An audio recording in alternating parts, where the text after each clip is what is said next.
I mean the Western countries. That is why they are on top today.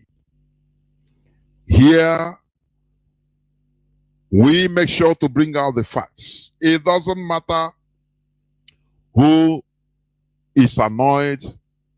What we urge you to do is to please make researches in what we say, whether we are lying. That is the only thing. You have to make use of your brain. That is what we preach here. For you to reason like a human being. Because the only difference between us and other animals is our developed brain system. It is only human beings that convert or have the ability to convert their language into technology, which we use today. You can never see apes, chimpanzees that are so close to humans. No animal can cook their food. Maybe you go and see in their kingdom or in Serengeti game reserve, you see chimpanzees, a group of chimpanzees cooking. It's impossible. That is why we are called advanced animals. But it seems black race has only that developed that only that preliminary development and stagnated. That is what it seems. Here we want everybody to reason in a proper way. The real Homo sapiens we are being called, so that we shall not be left behind. We shall never be left behind by the human race. What I'm saying, please, I want you to think about it. You know, evolution, or organisms, or beings, living things evolute. You understand? Let black race never allow others to leave them behind. Do you understand? It's a very big danger. You might not fully understand what I'm trying to say. You know? The same way, according to Charles Darwin, humans developed and left apes behind. Now they continue, they can walk on two legs. At least now you can see apes they can use stone and start breaking palm kernel or fruits. And it's a very big thing for them. Because, you know, Homo sapiens left them behind. So, let black people, don't allow others, other races, to leave us behind. If you understand? It might seem funny, ridiculous, but what I'm saying, I mean what I'm saying. When you see a country like Nigeria, a consuming country, the system does not, encourage innovations. The system does not encourage development. I mean, human development. No. Instead, we import. We encourage importation. We import and continue importing. You see Nigerians being happy that they are riding on cars that have been used for 8 years, 10 years in other parts of the world, in America, in Europe, in Japan. Now you use it and you are happy that now with it. What I'm saying, let's what we are doing here so that other races will not leave us behind and we continue being stagnated. Like, looking for food. The way other animals are looking for food. You go to zoo, you carry banana, you throw to monkey, you come and catch it. Everybody laugh. In Serengeti Reserve, the same thing. All that matters to them is their stomach. That is why we are preaching this gospel, to liberate ourselves from mental slavery. Now change the way we reason so that we can institute a viable society. That is what you are doing. Before I bring in one other, please, I want us to pray. Let us pray.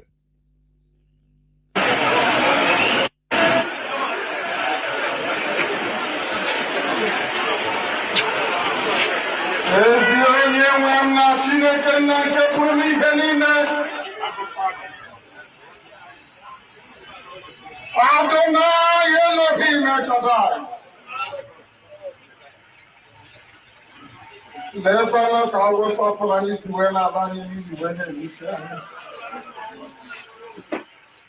Nwekwana ihe nna anyị anaghị ezu ochi, ka anyị anaghị agba ama, ka anyị anaghị anapụ ndị ọzọ ihe ha n'ike. Ọ bụkwa ka anyị nwere onwe anyị n'ala nke ndị dị ndụ dịka isi wee kwa anyị na nkwa. Anyị wee na-aga njem nwere onwe. Ndị wee pụta wee na-egosisi anyị na o nweghị ihe ọbụla anyị mere ha. Ha wee mee ka ụmụaka wee bụrụ ndị na-enweghị nna n'ụbọchị nke taa. Chineke nna nke igwe ka afọ anyị wee ruo gị ntị. Ya metụkwa gị n'obi na anyị bụ ụmụ gị. Chineke nna bụ n'igwe emetụkwa gị n'obi. N'ihi na iziri anyị ozi ka anyị wee banye n'ụwa wee hụ na alaeze gị si n'igwe wee rịdata. Ka ụmụ gị wee fee n'ime mmụọ na eziokwu ka anyị kpụ isi ala nye ga-asụ gị nke ọka tụrụ egwu maka ọbụla. Ka anyị debe iwu gị dị ka isi wee ruru. Eze ndị eze, ọnwụ ndị gị nwụrụ ga-awụrụ na nkịtị. Patrik dị na niile n'ụbọchị nke nna nke igwe, ọ ga-abụ ihe efu na nna gị. Onye kere n'igwe n'ụwa, ọ bụghị onwe gị si na ọ bụghị bụ nwanne otu onye. Ọ bụ naanị gị bụ chi niile nke ndị agha. Ọ bụ naanị gị bụ onye anyị na-efe. Gosi anyị ịma mma gị n'ime ndụ ndị nke gị. Ekwekwala ka ụwa wee chịa anya ọchị. N'ihi ọ bụrụ na Biafra abịaghị, ndị ọ ga-asị na ọnwụkwọ gị nke bụ nke efu. Wee n'ihi ihe na-echukwu adịla ka nna nke igwe. Anyị ebere. Maka igwe emere anyị ebere. Lekwa na obi etiwado anyị. Anyị wee nọ na-eri uju. Anyị na-eri uju afọ niile. Ihe dị anyị aka atọghị hapụ anyị. Ha na-egbusisi anyị ọrụ ihe anyị mere ewe na anyị n'iyi. Nnete nna nke igwe bụ soja onye na-esi mejọ ọrụ. Anyị na-adọghị mgbaghara. Anyị na-adọghị mgbaghara n'isi ezinụlọ. Anyị na-adọghị mgbaghara n'isi ọrụ nke dị nsọ. Anyị na-adọghị mgbaghara n'isi obodo ndị dị ofesi nke na-ebi ebi. Onye nwe ndị nsọ bi n'igwe na-akakọkwa ka ihe wee mee ndị nke gị. Ekwekwala ka ihe wee ọmụrụ ndị nke dị nsọ. Ọ bụghị ka anyị ji anyị isi.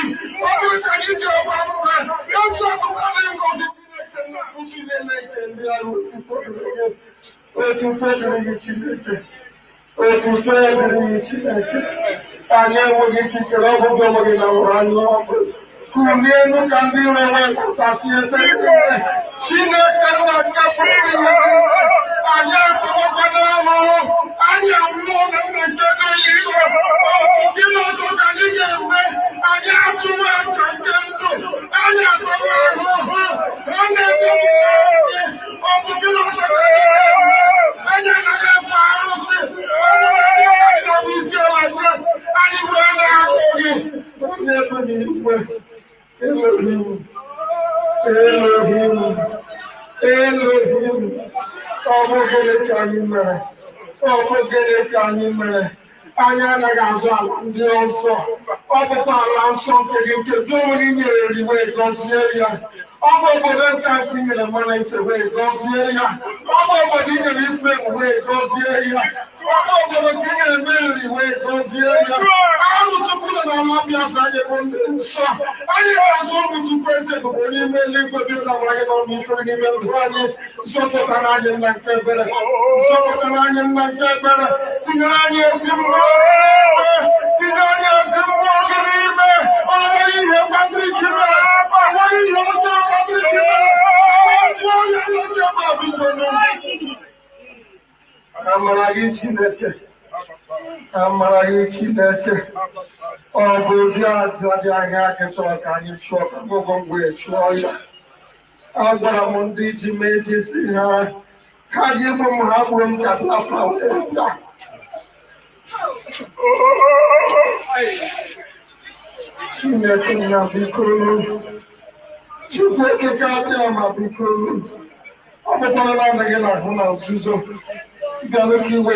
He say, once again, I welcome each and every one of you to today's explosive edition of Radio Biafra Hausa service, where we preach the gospel of liberation, liberating your soul, your mind from mental slavery.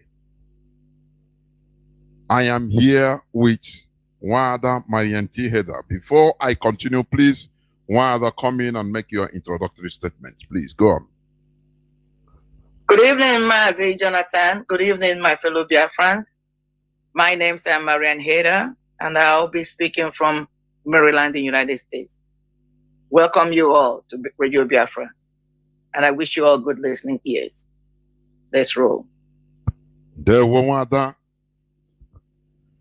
Tomorrow, please, for your information, as you might have known, Mazi China Sanworu will be in this hallowed platform by 7:30 p.m. Biafra time in an interactive session as usual. You can send your questions. Also, I know some people are already doing that through my Facebook timeline. Jonas Raphael, please. Because not every call will be successful tomorrow, being Sunday. Please. Therefore, I once again welcome each and every one of you. Our leader is Mazi Nnamdi Okuchukwu Kanu, who is in the enemy territory. But make no mistake about this. Our leader must be released because he has no case to answer. He has no case to answer in any Nigerian court. He was renditioned illegally, renditioned from Kenya to a country he has none of their passports. Therefore, we are seeing what is happening, how the Nigerian Caliphate, Nigerian Fulani Caliphate, is on the rampage. It is no more hidden. They are no more hiding it. Kuje prison was attacked. The cinema is the same them. The Nigerian military, they collude, remember. They collude. What you are seeing is just a comedy. So that they will try, one thing or the other in the DSS dungeon where our leader is. That is where what they want to do. But we are ahead of them. So that they know that they should understand that we know what they are planning. That is it. So that is the only thing I can tell them. Because anyway, our leader must be released. He should be sent back to Kenya, where they rendition him from. That is it. We must continue, but I will go on to read some headlines, news headlines. Also, do not forget that we are still on media confrontation with BBC, please. Therefore, if you have not done, go to the social media, go to Twitter, hit them anywhere you see them, BBC. Confront them. You can call them. You can write them. Do you understand? And tell them the story. Tell them that, pour their sins onto them in a polite manner, in a civilized manner. That what they are doing, they are misinforming people, disinformation and misinformation. They are portraying us Biafrans as the aggressors. Their policies towards Biafra have never changed. Right from 1966. They have not changed. The BBC evil foreign magaphone of Nigeria, the Caliphate. That is what they continue doing. But we must tell them that this time around is not the 60s. Never. Therefore, every Biafran is urged. It's a direct command from the leadership. We must continue confronting BBC, please. We must continue confronting them. Telling them that what they are doing is misinformation and disinformation. Why are they not doing documentary against the Fulani? Why? They always support them. We must continue. So, let me read some headlines that make news. As we can see today, protesters set Sri Lankan Prime Minister's house on fire. That is the breaking news today. Sri Lanka, in Colombo, the capital. Do you see how people that want advancement, that is how they behave? They attack the source of their problems. That is politicians. Because politicians are at the helm of affairs. Politicians are the people that are responsible for your suffering, for everything. Do you understand? But in Nigeria, they divert your attention through religion to go and start, fighting demon you don't know. Fighting demon, they tie you from the house, this and that. That is bunkum.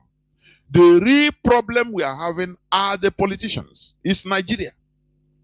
Do you see how many people, how many thousands, hundreds of thousands, if not millions of people do you know people's power?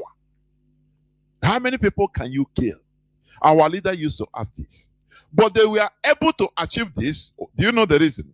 Because they have a value system, a common value system. That is why in Sri Lanka they were able to go rally and enter the prime minister's office to force him to resign because of the hardship that people are suffering. But in Nigeria, it's not the same because people don't have the same value. We are forced to live together. During NSAS protests, mostly in the south, the northerners are in the corner. They know the reality, but their politicians, their clergymen, their imams tell them, don't join in Yamini. No. They want to, bring down the government of a believer, a Muslim believer, government of Buhari. That is the only thing they used to cover them. I could remember one Hausa lady was asking, he want to rise up, bring people outside. They say they were calling him. Well, they were calling her. They called her, I think, a senator. Started telling her, no, don't do this.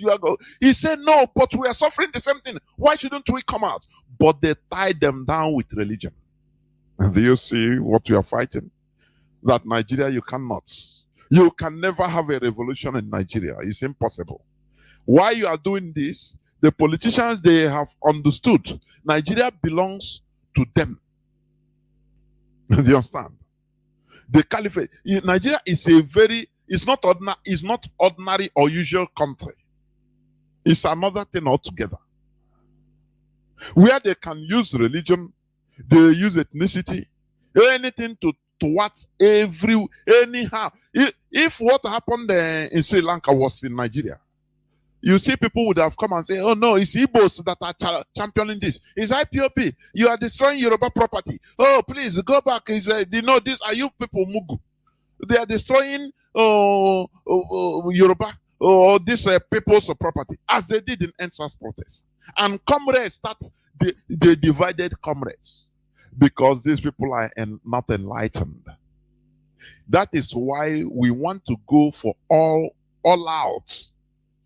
That tribalism, let us separate ourselves according to our beliefs or value system, our values. That is the only remedy in Nigeria. Forget about people that are telling you now, I will do this, I will fire Nigeria, I will water them when I become a president. That is their normal lies, their normal thing. Their normal thing.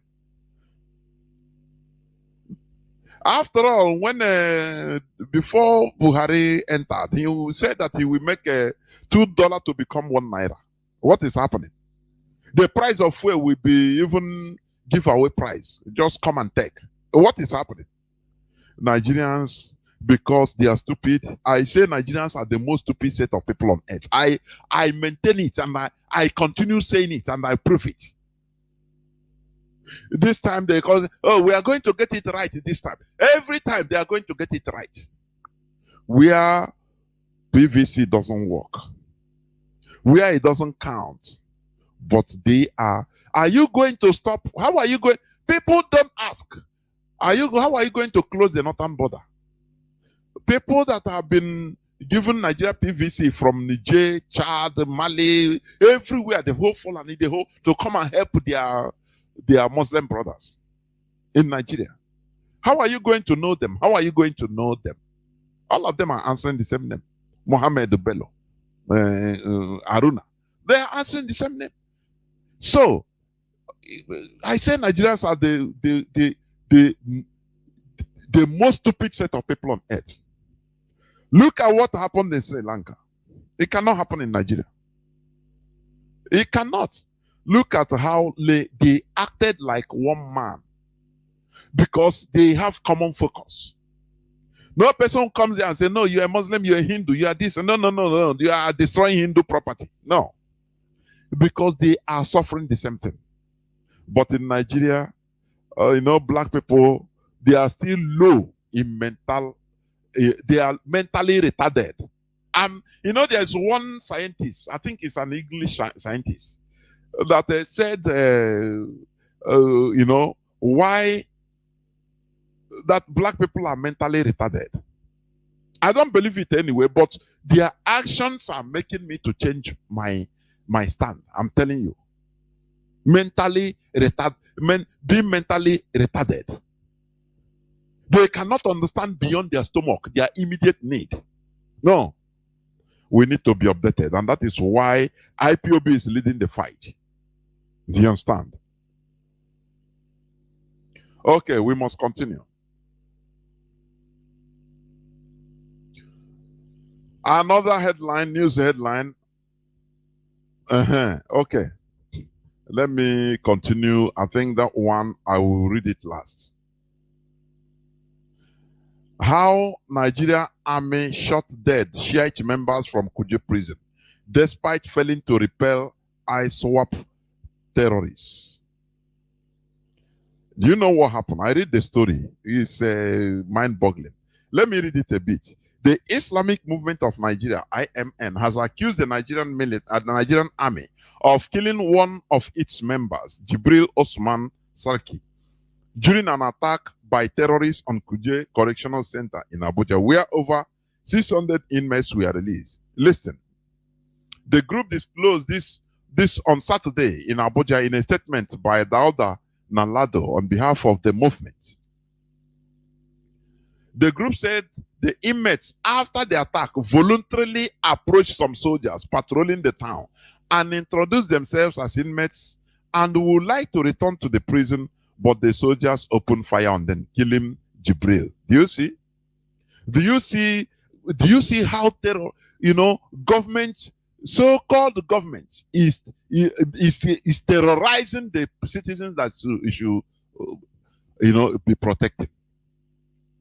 Some people, after the Kuje prison break or attack by so-called cinema by the Nigerian government, which they put on the Boko Haram. Now some prisoners that wanted to go back to the prison, they saw the Nigerian military and say, okay, these are the people that we're supposed to. They will take us back, no problem. Because they didn't do, if you continue reading, these people, they were just arrested for protesting, for protest. So they didn't have anything to hide, to fear. Maybe by that time, had it been they didn't escape, they will kill them. So they move out after they approach some Nigerian military and say, look, Oga, we be prisoners in Kuje that we want to go back. Immediately they draw their gun and power, they shoot, they kill them. What do you call this type of society? Sometimes I say that place is just a waste of space. Honestly speaking, it's a waste of space, waste of people, waste of space. Remove those people, nuke them, and that place will be barren. But thank God, IPOB is doing the needful. How can somebody that come, he reported himself, now you killed him. And when the so-called terrorists were on rampage, you ran away. Now, do you see why T.Y. Danjuma said they collude? Do you see it? That if you trust the Nigerian security forces to protect you, that you are in for a very big mess. In a mess, big one. Okay.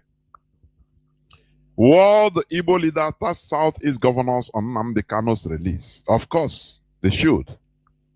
Because they are the people that contributed money in order to rendition our leader. Just with the promise of, hey, bring him, you want to be a president, this is your turn, no? Okay. If you want to be relevant, as they used to tell them, if you want to be relevant, you want to become president, you have a stumbling block. Prove to us that you are not supporting IPOB. You have to use your own money. Bring Mazi Nnamdi Kanu. Now we give you Igbo presidency. These morons, without thinking, these animals, I look at them as real pure animals. Now they go and plan. They contributed money and renditioned our leader. And today, where are they? Where are they? It's very pathetic, honestly. Very, very pathetic. Now, let me read this. Let me read this. Shinzo Abe, Japan's former prime minister, shot and killed. Shinzo Abe, he was a former Japanese prime minister. Many of you could have seen it. He was killed by a disgruntled citizen. Do you understand? He was on campaign rally and a disgruntled citizen shot him. That is it. They don't care about life. Honor is more important. So that is why, one thing, there's one thing with black people, they tolerate everything. You see these white people, you see Westerners, they don't tolerate. Even that is why they are always careful with their citizens. Because there is something that, what Nigerians are tolerating, never, even 100 of it, can never be tolerated by white people. One person will just, or a group of people, we say, no, enough of this rubbish. Their life doesn't matter. What they will sacrifice their life in order to make sure that they remove all this thing. All these useless criminals we call politicians. That is it. Shinzo Abe is dead. I love that man anyway. But he was killed on plain campaign. So that is it. Terrorists capture 82 million, 36 million naira, $36,000 belonging to politicians, high-profile detainees, security forces. Even if they didn't capture it, those people they have to steal it. They will claim every terrorist, they capture everything. That is Nigeria for you. Just like sometimes if a bank robbery occurs in Nigeria, bank functionaries, some of them, sometimes they used to enrich themselves with it.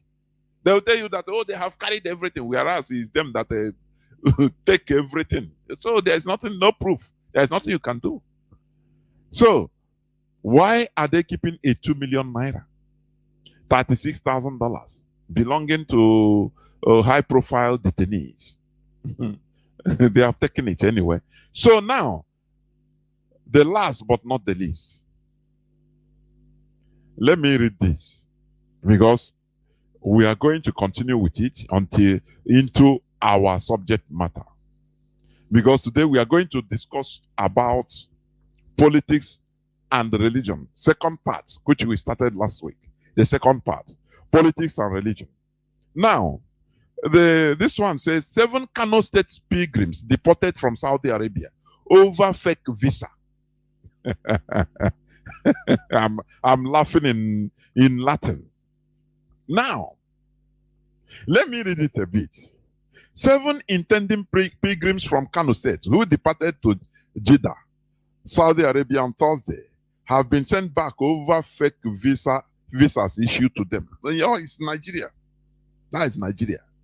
5 of the deported pilgrims had arrived to the Saudi Arabia for Hajj through tour operators, while the 2 others were from Kano State Pilgrims Welfare Board, Daily Trust Review. And this Kano State Pilgrim Welfare Board, they are the ones, Sharia, they carry Sharia for head.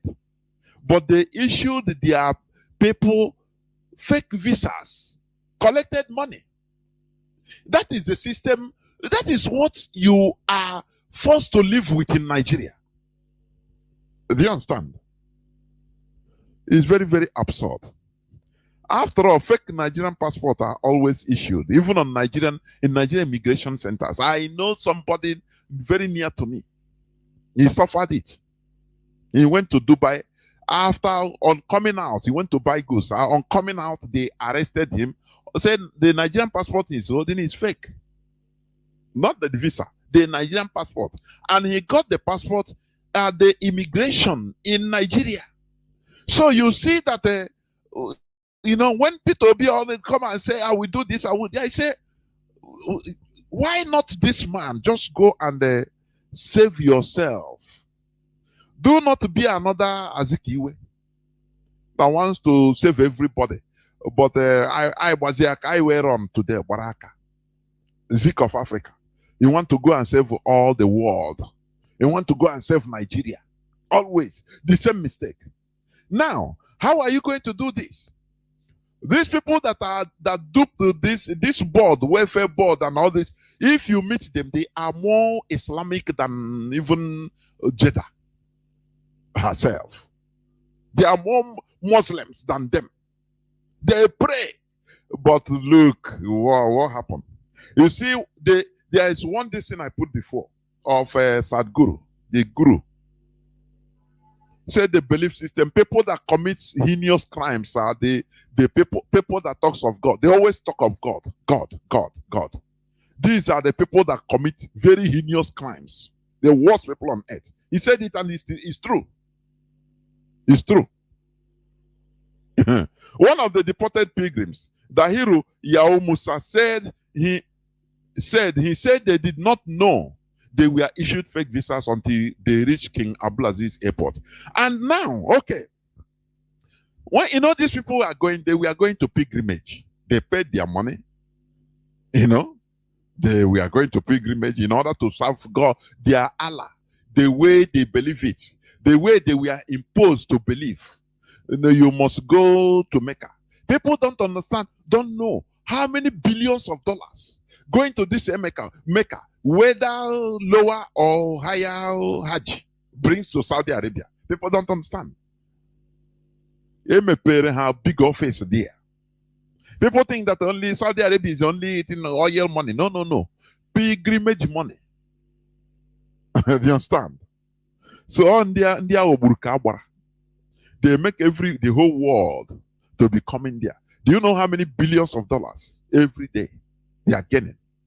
Now, my question is, why didn't Saudi Arabia pity them or have a religious sentiment and say, okay, sorry, you fake visa, okay, but as a Muslim, you are coming to pray. Okay, come in the name of Islam. It's a question, very deep question. I want even these people to ask. People that can kill their own sister and brother because of a foreign belief system. Now, they lost money. They lose money. That is for sure. They didn't know. They were ignorant that they were issued fake visa. Arriving at the Jeddah airport, they detected the same people that want them to come. They are coming to their country to, they didn't have, say, sentimentally, you're a Muslim. Okay, no problem. We will pardon you. The pardon of Islam. Don't worry. Come and do it. Come and do. But another day, don't come with the fake visa. Okay. For you to understand, what I want you to understand is, system is more than religion. Forget this religion is what is used in order to cage the people. That is what I'm telling you.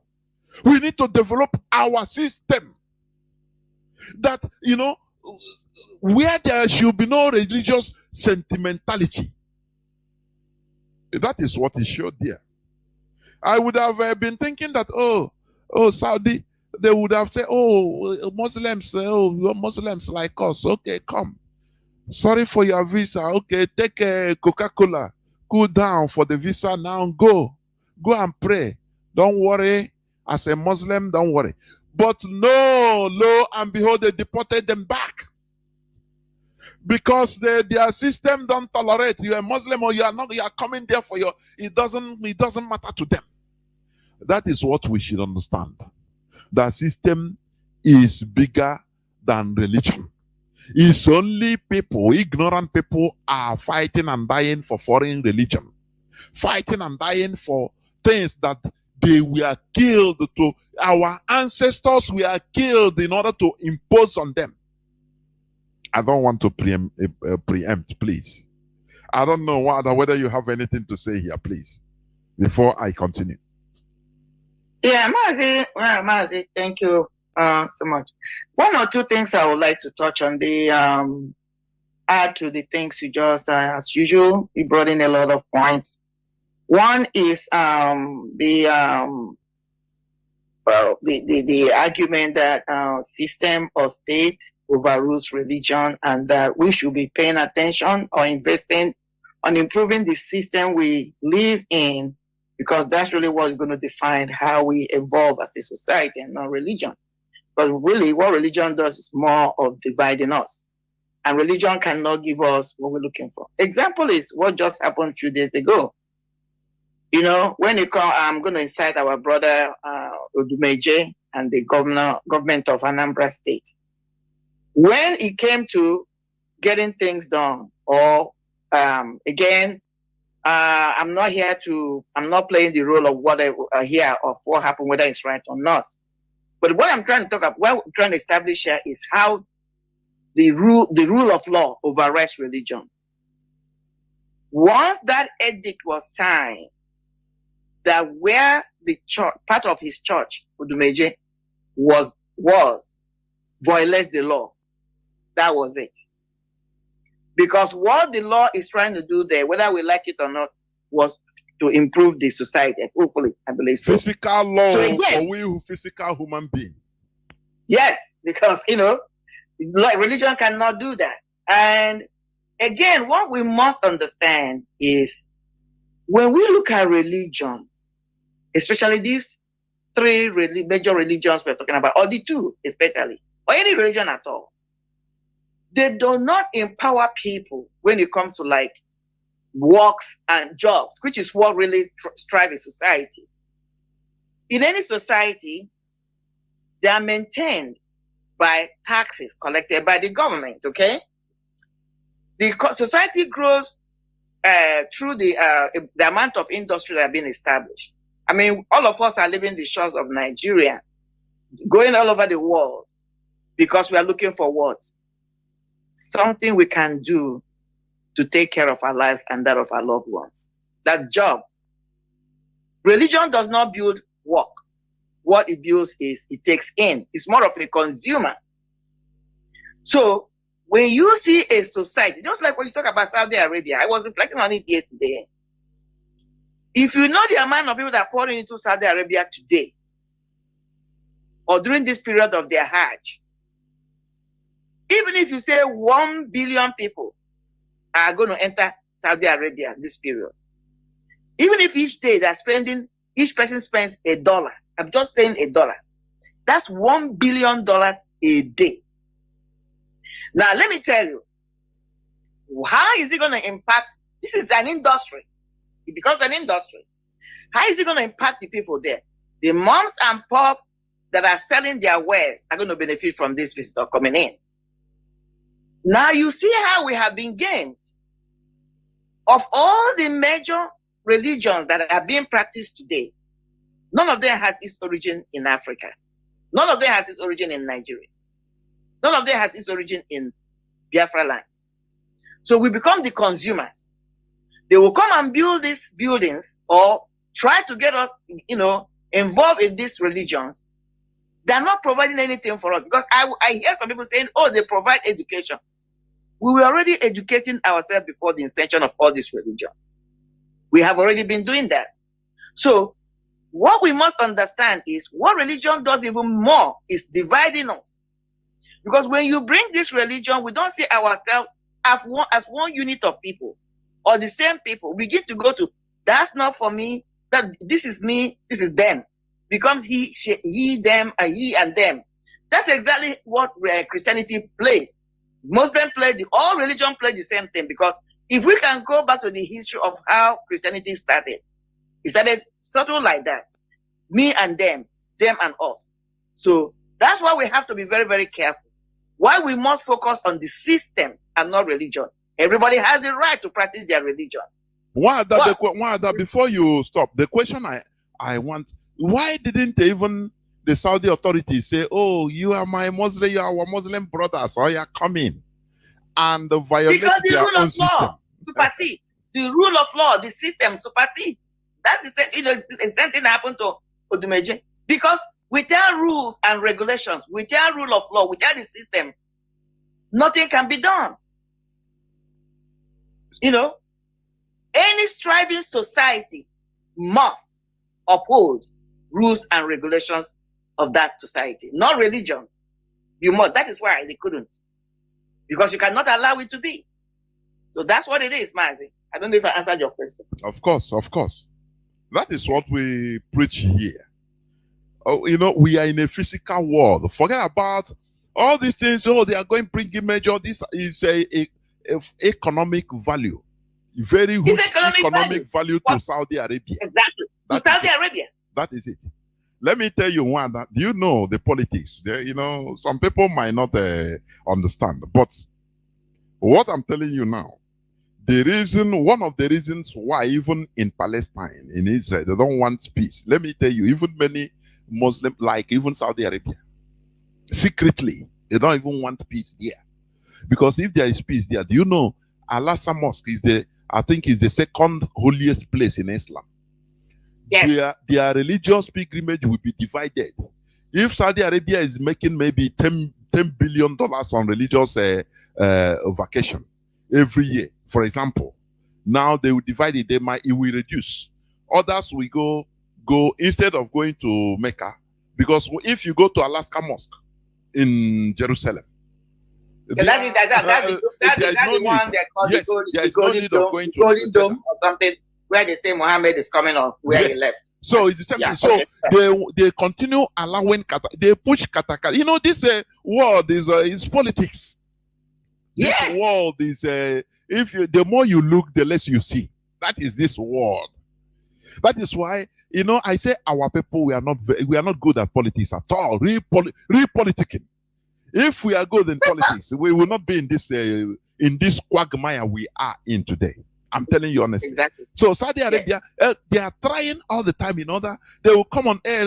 They are doing it, but secretly they will push. They know what they are, so that there will be no peace. Attack, so that they know is for Muslim. You know, you want to go where there is war? You don't want to go. So you better continue going that particular place that you see there is peace. So it's about economy, nothing more. Yes. If it is really about let's say believe on religion, they should have allowed those with fake visa and say, okay, as long as you have come here, you have they will quote the Quran. Maybe I believe that those people that were being deported, we are quoting Quran for them. Say, don't deport Muslim like me. You know, even if I make mistake, they will quote Quran, but they will not even mind them, because system is more superior to that religion. That religion, they use it to deceive the gullible. Let me tell you, to deceive the gullible and nothing more. That is the reality. We are all beings, human beings that can communicate with ourselves. That spirituality in you, that conscience you have, that thing when you don't need even somebody to come and tell you this. No. So, if really this is about religion, about all of us being together, going to heaven, the South, I believe the airport, the Jeddah airport, or the airport immigration officials would have said, okay, as long as you are coming for pilgrimage, you know, we pity you for losing your money. Don't worry, you will not lose it. Just come. But they didn't do that. Now, who is fooling who? Who is fooling who? Therefore, let us enter into the subject matter of our Mazi, quickly. You know what you just said now reminds me of something. You know which is the issue? One of the issues our people are having, or some people are having. When you speak to some of our people, in fact, there was a group of two young men I was discussing with yesterday, and they agree with me. You know, we were discussing. So they asked me a question, and we are talking about they are Indians. And I asked them about a question about something. In fact, we talked about what is happening. We touched on what is going on in Nigeria. So they were like, "Oh, I don't get involved with politics." I was like, "What do you mean?" I said, "Let me tell you, life is politics. We are the only if you believe in creation, but we are the only entity, the only species that, whether we like it or not, our existence by itself is political." They were like, "What do you mean?" I said, "Let me ask you. What is politics? Politics are when you are making policies that governs or determines or dictates the way of life. I said, even in your own family, you wake up every day, you make decisions. Or what you're going to do today? How are you going to navigate life? How are you going to use your finances? What you need to do? That's politics you're playing right there, even within yourselves. So you cannot shy away with politics, because politics is what determines, is what drives the world. So when we begin to fold our hands and go into this religious cocoon, that's how we are shortchanging ourselves. I say this to say what you just said now, Mazi. What Saudi Arabia and people like Iran are doing. They are the same people telling them, oh, that sponsoring some of these terrorists to be fighting, Pakistani people to be fighting, okay? They continue to make sure there's conflict in that region. Because as long as there is conflict in that region, they'll be benefiting, okay, from Saudi Arabia, all this Hajj and whatever is going on. So, because once there is peace in Jerusalem, in that dome, that mosque, that particular mosque you mentioned, reference the name, then their economy is going to be divided. Mazi, the same thing they're doing with us back in Nigeria. That's why when you said it just triggered me, I thought about this. Now, even this nonsense they're talking about trying to, bring in Islam just to make it now to be, have a foothold in Biafran land. It's all about economy. It's all about politics. It's all about rule, control. Our people must understand it. Because when it comes to religion, there is no perfect religion. It's all because all religion is being operated by humans. And you don't even know what you're believing, whether it's so true or not. Just like this clip you continue to play, Mazi. It's somebody's because belief if you look system. at it, yeah, because if you look at it, you can say, if you look at what is going on in the world, if somebody like me says that being in a place like Nigeria is being in hell, I will not be far from the truth. That place is pure hell. You can't wake up in the morning and know whether you're going to survive today or not. Look at, there was a place, I think it was Your Voice, Mazi. I heard on one social media, where a woman, she was a Muslim woman, was being gang raped. You can hear the agony in her voice, the wailing that was coming out from her voice. Pure hell. And this woman is nobody was even comforting her. Nobody's going to get her justice. Nobody even going to talk about what happened to her. In fact, at the end of the day, she might even be blamed for allowing herself to be raped, like she allowed herself to be raped. So how can anybody be in a community, a society like that? And you're telling me that what you're focused on, there is no rule of law. That's what is going on in Nigeria. We're all crying today. What IPOB is trying to do is to establish a society where the rule of law dictates what happens. That's really what can make a country or a society fair. I mean, there's no perfect country. There's no perfect society. But when you begin to follow your own rule of law, then you can see if that society moves forward. But in Nigeria, the problem we have today is because even those who enacted the laws do not even obey their own law. It has nothing to do with religion. It's because the rule of law of the state is not being looked into and not even being adhered to. So let's move. With this, we can move in. I just wanted to say this because it's all about economy. It's all about politics, and we must understand that. And any other thing that bringing it to deceive us, to divide us even more, so that we continue to have control over our existing situation, man. Of course, and that rule of law is the reason why those Nigerian Muslims, we are enthusiastically going for prayers as taking, Saudi Arabians as their own blood brother. They can kill. They can kill their brothers for these Saudi beliefs. They killed Deborah, they massacred her. They burnt her alive. Yes. For blasphemy. For a book written in Saudi Arabia. Do you see that? But now, they fly there without knowing it wasn't their fault. They duped them. And they flew there with a fake visa. Now, they are in Saudi Arabia. They detected and treated them like people that broke the law. Say the rule of law now take its course. Because they really broke the law.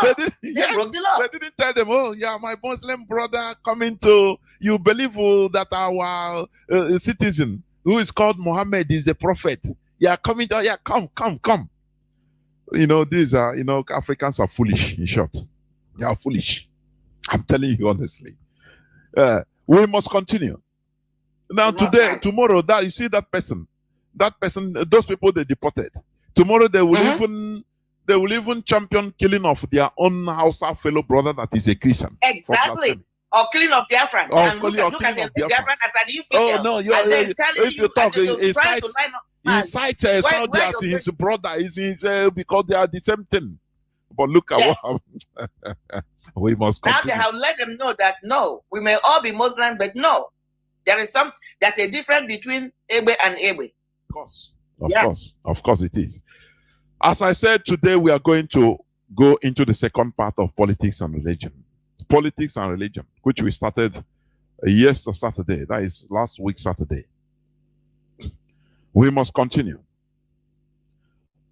Religion, as we know, is used as an organizing factor, yes. Also, a diversion and deceptive factor towards the oppressed to the advantage of the oppressors, colonialists, and subjugators. Listen attentively. It is always geared towards people to remain calm in subjugation and oppression. Religion plays a very important key role in cementing physical colonialism, oppressions, and subjugations. This is because tying your physical slavery into the spiritual unknown is one of the jobs of religion, especially foreign imposed religion. This is the reason why oppressors always work together with religious clergy to continue tying the people and forcing them to mentally accept their miserable situations and status quo. What I am saying here is this. Religion, yes, is an organizing factor. But also, it is used in making the people cementing slavery. I will come to that anyway. Now, I want to read some news which I will analyze into what I am saying. Now, let me see. The Chief of Army Staff, Farouk Yahaya, he said, deploy prayers to combat insecurity. Chief of Army Staff. He said, deploy prayers to combat insecurity. He is receiving salary as the Chief of Army Staff in Nigeria. His name is Farouk Yahaya. Now he tells soldiers, he said, deploy prayers to combat insecurity. Now, is he not telling Nigerians not?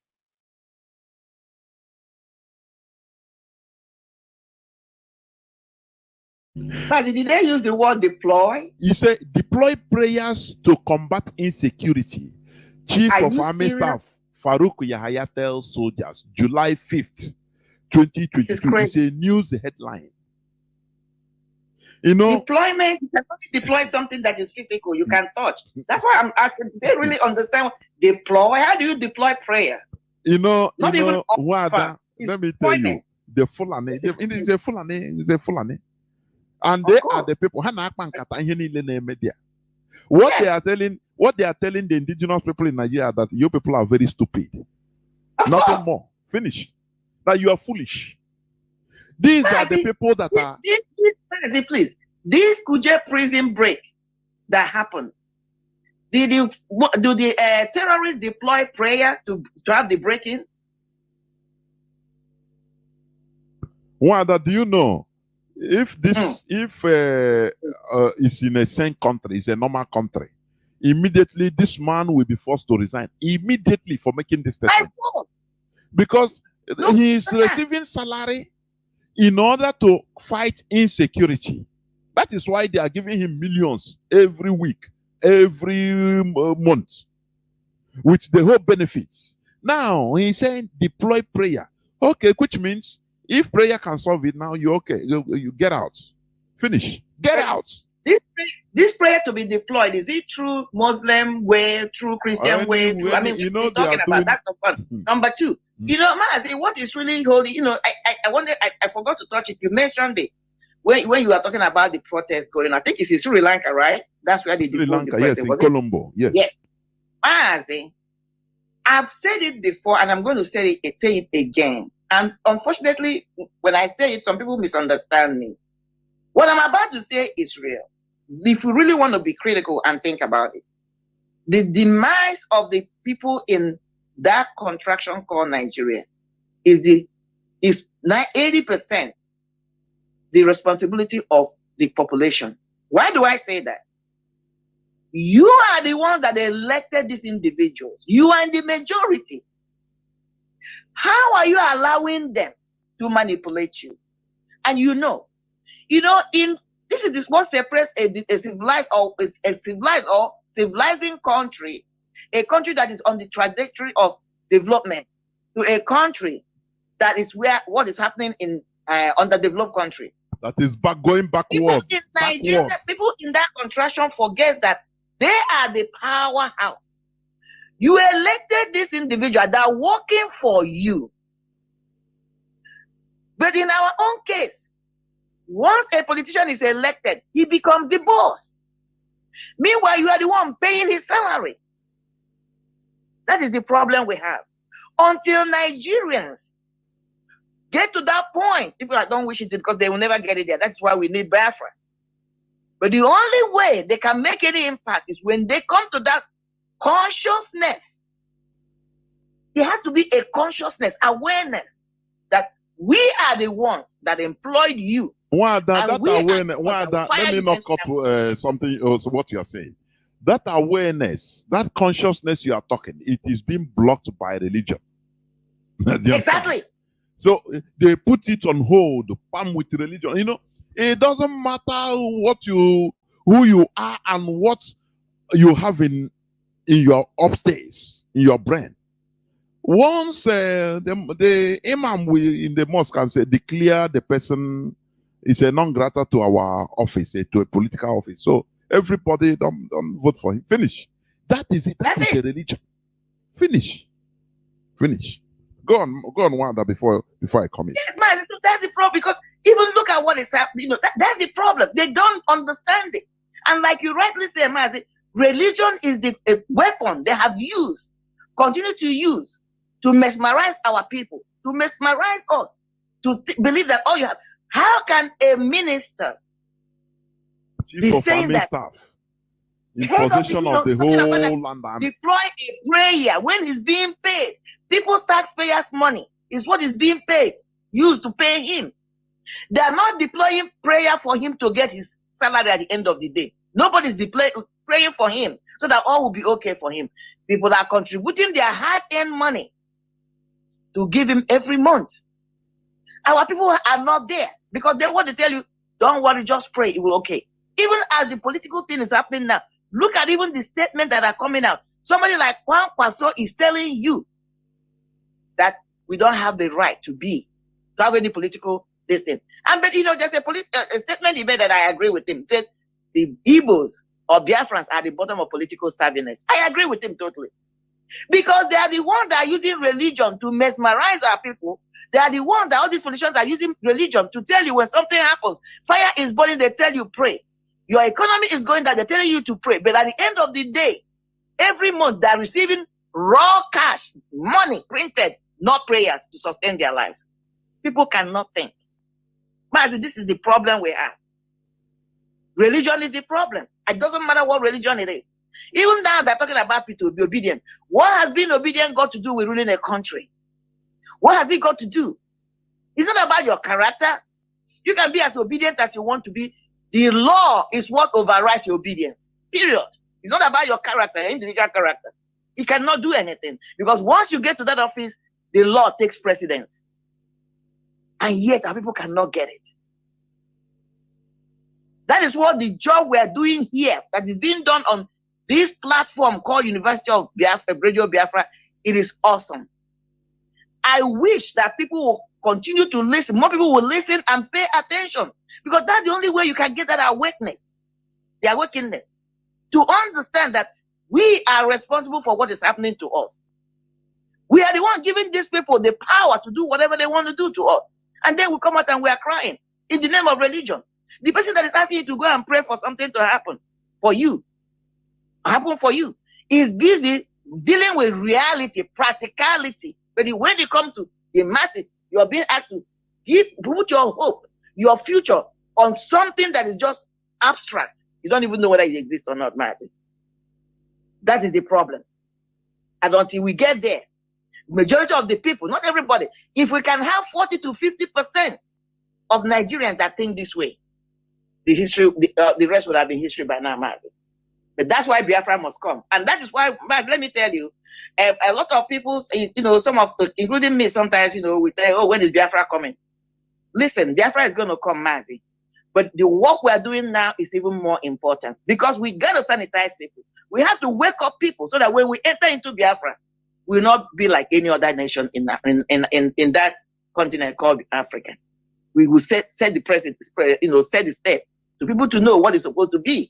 And yes, it's not about religion. Religion might have a role in play in your life, in our life, but the rule of law is what propels a community, a society, a country to the next frontier. Right on, Matt. Okay. You see, as I was, let me just read a few lines. Farouk Yahaya, Chief of Army Staff, has charged Nigerian soldiers to seek spiritual help in the war against banditry, insurgency, and other forms of insecurity across the country. Listen, the politics this caliphate are playing is this, because that is, they are playing both up and down. This man is the Chief of Army Staff. They are the people commandeering Boko Haram. They are the people that are trying to Fulanize everybody through Islamization. Now, they will make you believe that, oh, they are trying, but you have to pray. So your success, belongs to prayer. Prayer brings you success. So pray, oh, this thing is above everybody. It's above them. You cannot fight this thing. It is prayer only. So go to God. Do you see the grand deception I talked about?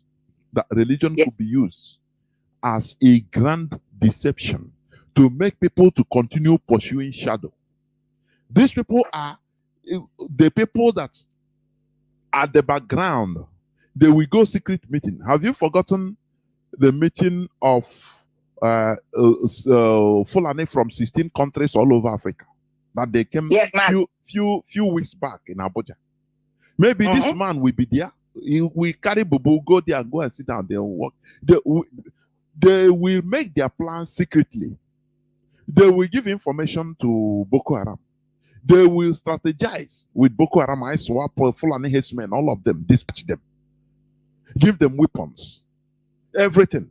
But now they will come, they will come in the physical, in their normal physical regalia as a Nigerian police or military people.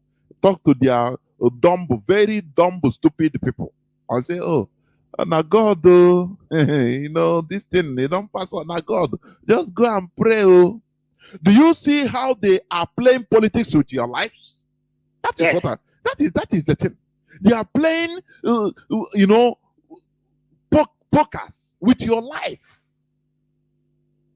That is, people that understand to play politics. Do you understand me? Have you seen any, some time ago, some people, some eminent Nigerians in political offices, they were jailed, arrested in Dubai, and they mentioned many names. They say about 400 names of people in Aso Rock, in Nigerian government, different levels of federal government of Nigeria, directly sponsoring Boko Haram. Their members they are Boko Haram members and ISIS and headsmen. Now they give it to Nigeria government. They said they use it to do politics. We shall reveal their names, the names of Boko Haram sponsor. Those people in Dubai, they were sentenced to, so I think, 8 years in jail. Some of them, some 4 years. They are now serving sentences for having connection with Boko Haram in a foreign land. Yes. And they mentioned the names in Nigeria that are currently serving under the government of Nigeria, and they covered it. The other time they arrested, about a few days back, they arrested some of the people that went in the UK for. Yeah, I just chuckled because I remember it. Yes. They arrested them. They came to save Ekweremanu, to support Ekweremanu. But exactly. the United Kingdom saw that these people, they are on the wanted list. People that are sponsoring Boko Haram. Now they arrested them. Do you understand? But in Nigeria, nothing. Everything is mixed. In fact, in Nigeria, probably you'll be holding a portfolio. You might be a minister. Of course, they are senators, or a ministers, people in our sort of cabinet direct. They are. You know, Obadiah Melafia. Why did they kill him?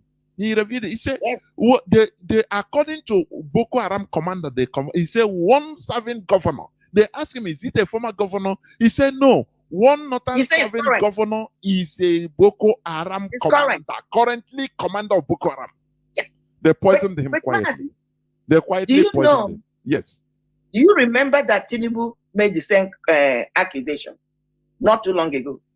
When Tinubu kind of felt they were trying to sideline him, he said, if they do this to me, because I'm the one, I had an agreement with this whatever in Aso Rock, that I was going to support him, and then after that it was going to be my turn. If they sideline me, I am going to reveal who is in Aso Rock. I'm going to reveal that one of the members of the Boko Haram is inside the Aso Rock. The same thing Obadiah said. He said it. It's on social media. That's why they give him the ticket immediately. Exactly. Immediately they gave him the ticket. Yes. Direct. And he And he knew this thing right from time. He kept quiet, wanting to use it to enter office. Do you see that Nigeria is not a usual country? And people are not asking questions. People are not stoning this man because he is one of them. If you know this secret, something that is abnormal, and you hide it so that you will use it to enter office. Now tell me. He did that his own, his own aces, holding the ace up his sleeve. Because even he went as far as said, we know who is an Asu Rock. Somebody from Sudan. We pay him monthly. If they don't allow me to be this, I am coming to reveal everything immediately. That's why they paid all the delegates to choose him as as whatever. Is it PDP?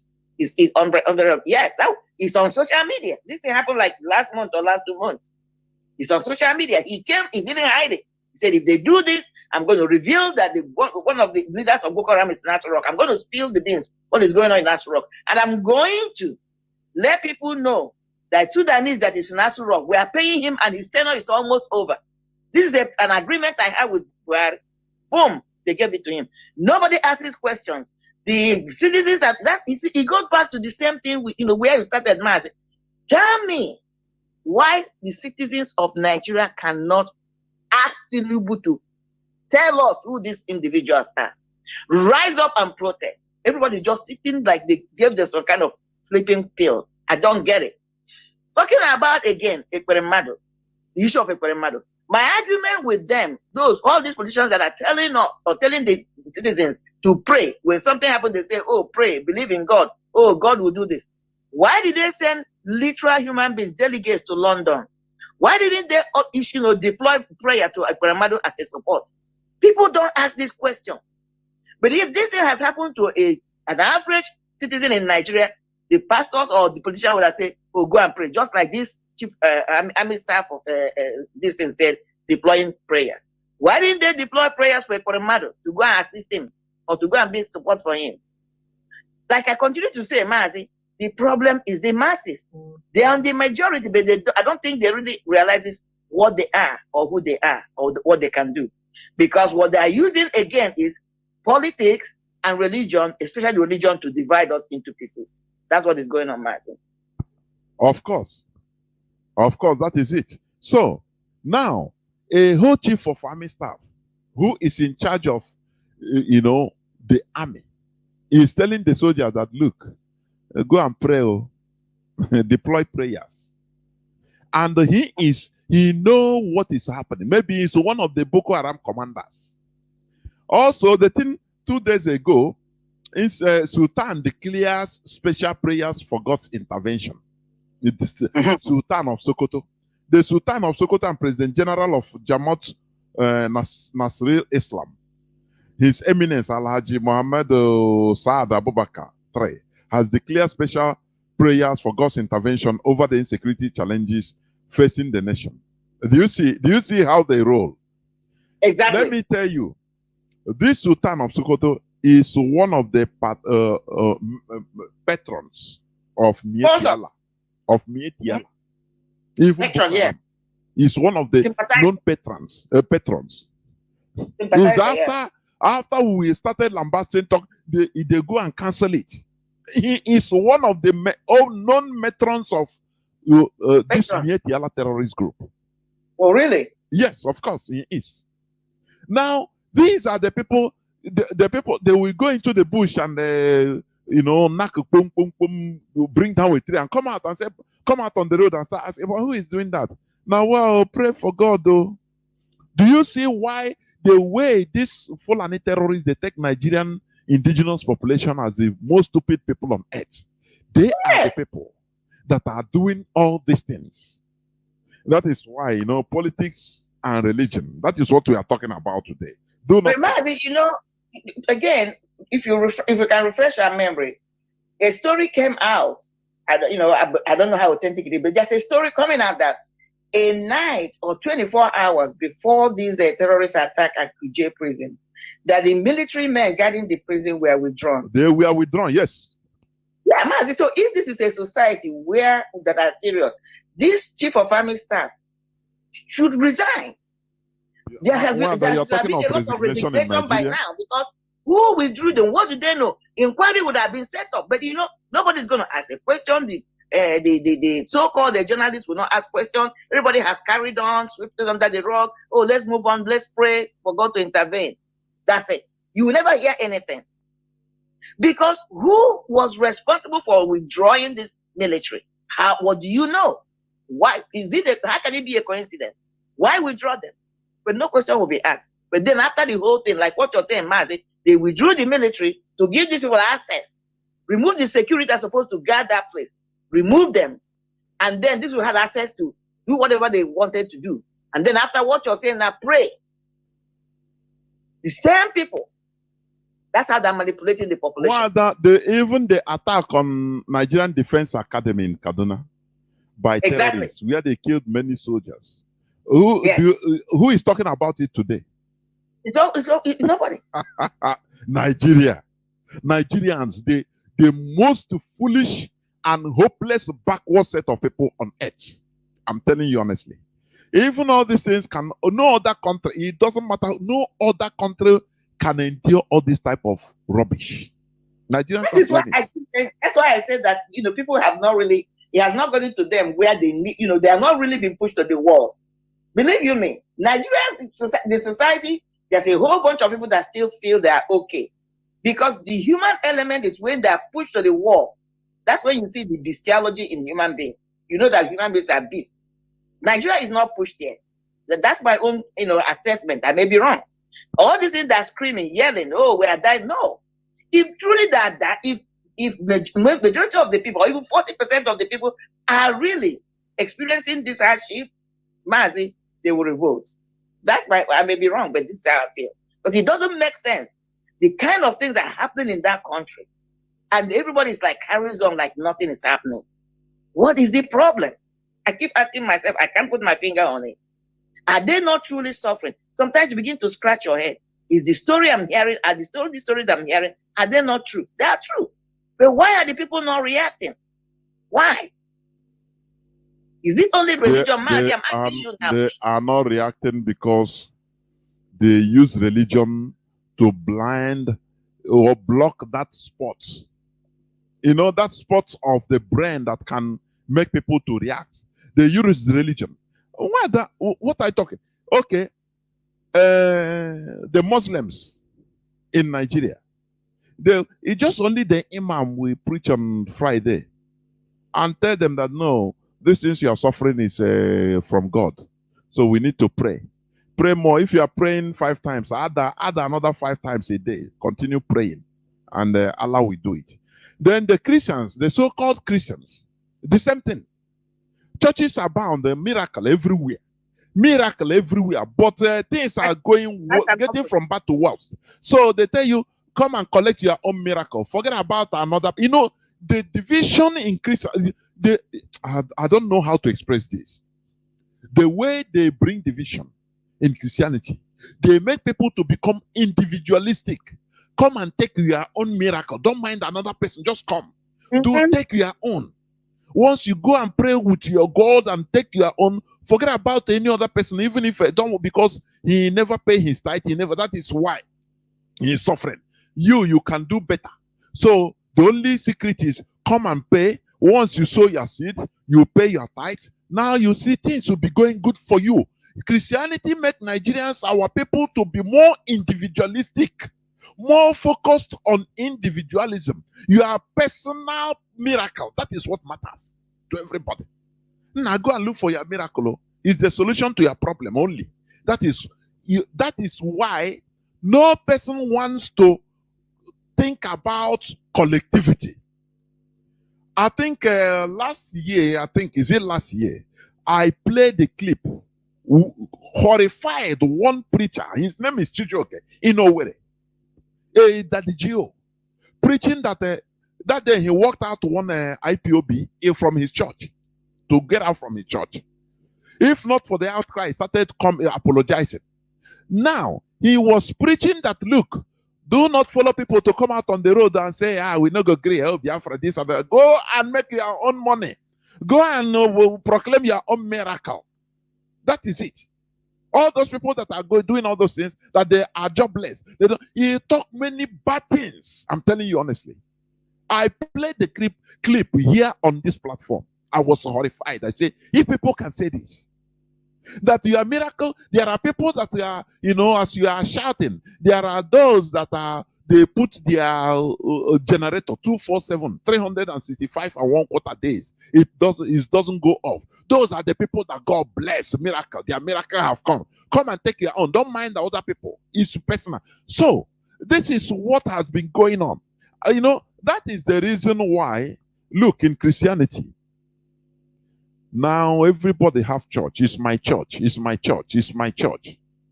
And my God. Yeah, church. I don't know whether now is my God. Now you see people now they are talking about God of Oyedepo. That is what I want to say. It's no more God, the general God of even the Christians. Now is God of Oyedepo. I cancel this demon in God of Oyedepo. Oh, I'm God of chosen. Oh, God. So they divide God now. Do you see the dangerous trend that is coming in this useless ideology they brought to us? For goodness sake. Yes, let us come into our brain. Let us come back to who we are. That is what we preach here. Until how long are we going to? One God. Of course. Nobody. Yes. You're right, Mazi. People are dying. Your people. It doesn't concern you until it happens to you. Oh, that person died. Oh, that person was kidnapped because he's not serving the God of Oyedepo. Oh, he's not serving the God of Chosen. He didn't pay a tithe. He doesn't pay tithe. There must be a reason why to tell you that, oh, that person is not doing it because they are not, nothing will happen in our own because you are covered. And all of them will be singing like idiots they are, saying amen. What type of human beings are you, please? That is what I'm asking. Now, what we are witnessing today as colonization via Islamization was the same thing done many centuries ago. People, today we are shouting, oh, they are doing translating Bible, Quran in the Igbo. Oh, they want to Islamize us. It become a concern. Let me tell you, they did it before. It is what our ancestors suffered. European colonization through Christianization, resulting in the complete demonization of our natural organic culture and religion. Some people might cite some advantages of this Christianization now as one that you rightly, as you said, some people say it's education. They brought education, which is life from the pit of hell. It's not Christianity that brings religion. I mean, education. It's the Europeans. It is a way, for us to indoctrinate us in their own pattern. Education doesn't necessarily mean westernization. That is, if it is like that, Japan wouldn't have resisted Christianity for more than 2 centuries. Not even if it's like that, China will not be the world power today. It will not be the world economy. Of course. In Japan, the same thing, because they don't have any state religion. They don't have any religion. Okay? So you know what? The one thing, when I hear our people saying I'm an intellectual, I'm professor this, I'm that, I say, why are they prophesying or professoring in wrong things? Listen, if our language or our Biafran languages, including Igbo language, is developed, we should be studying in Igbo language, even science and technology, mathematics in Igbo language. Japanese are doing it. Arabs are doing it. Chinese are doing it. You translate these people, every word that came out, every new thing that came out, they will come together and look for a name in Igbo language to call it and put it in Igbo dictionary, so that people will be studying in Igbo, in our language, because our people mistook education. Only when you can speak English, doesn't that make you a secondary human being? That is, at the beginning, during my preamble, I say black race should be updated. Otherwise, Homo sapiens will evolve and leave them behind, as we human beings left Earth behind today. They can no more develop. I'm telling you honestly, the Caucasians are building different things to go to Mars. It's not in the black people's agenda. They don't think about it. They don't know the repercussion it will have in the next 1,500 years to black race. They don't understand. All that matters to them is stomach infrastructure, stealing money, looting money, to win election, to be there and loot money. What a mess we are in as a people. This is what we should be thinking, pondering, what the future holds for us if we continue in this mess. So we continue escaping to go and belong, one, two, three people belong in the mainstream white people, so that to be counted as a human being. Is that so? Is that so? In religion, the same thing. Look at people that were deported because of fake visa. They were going on religious pilgrimage.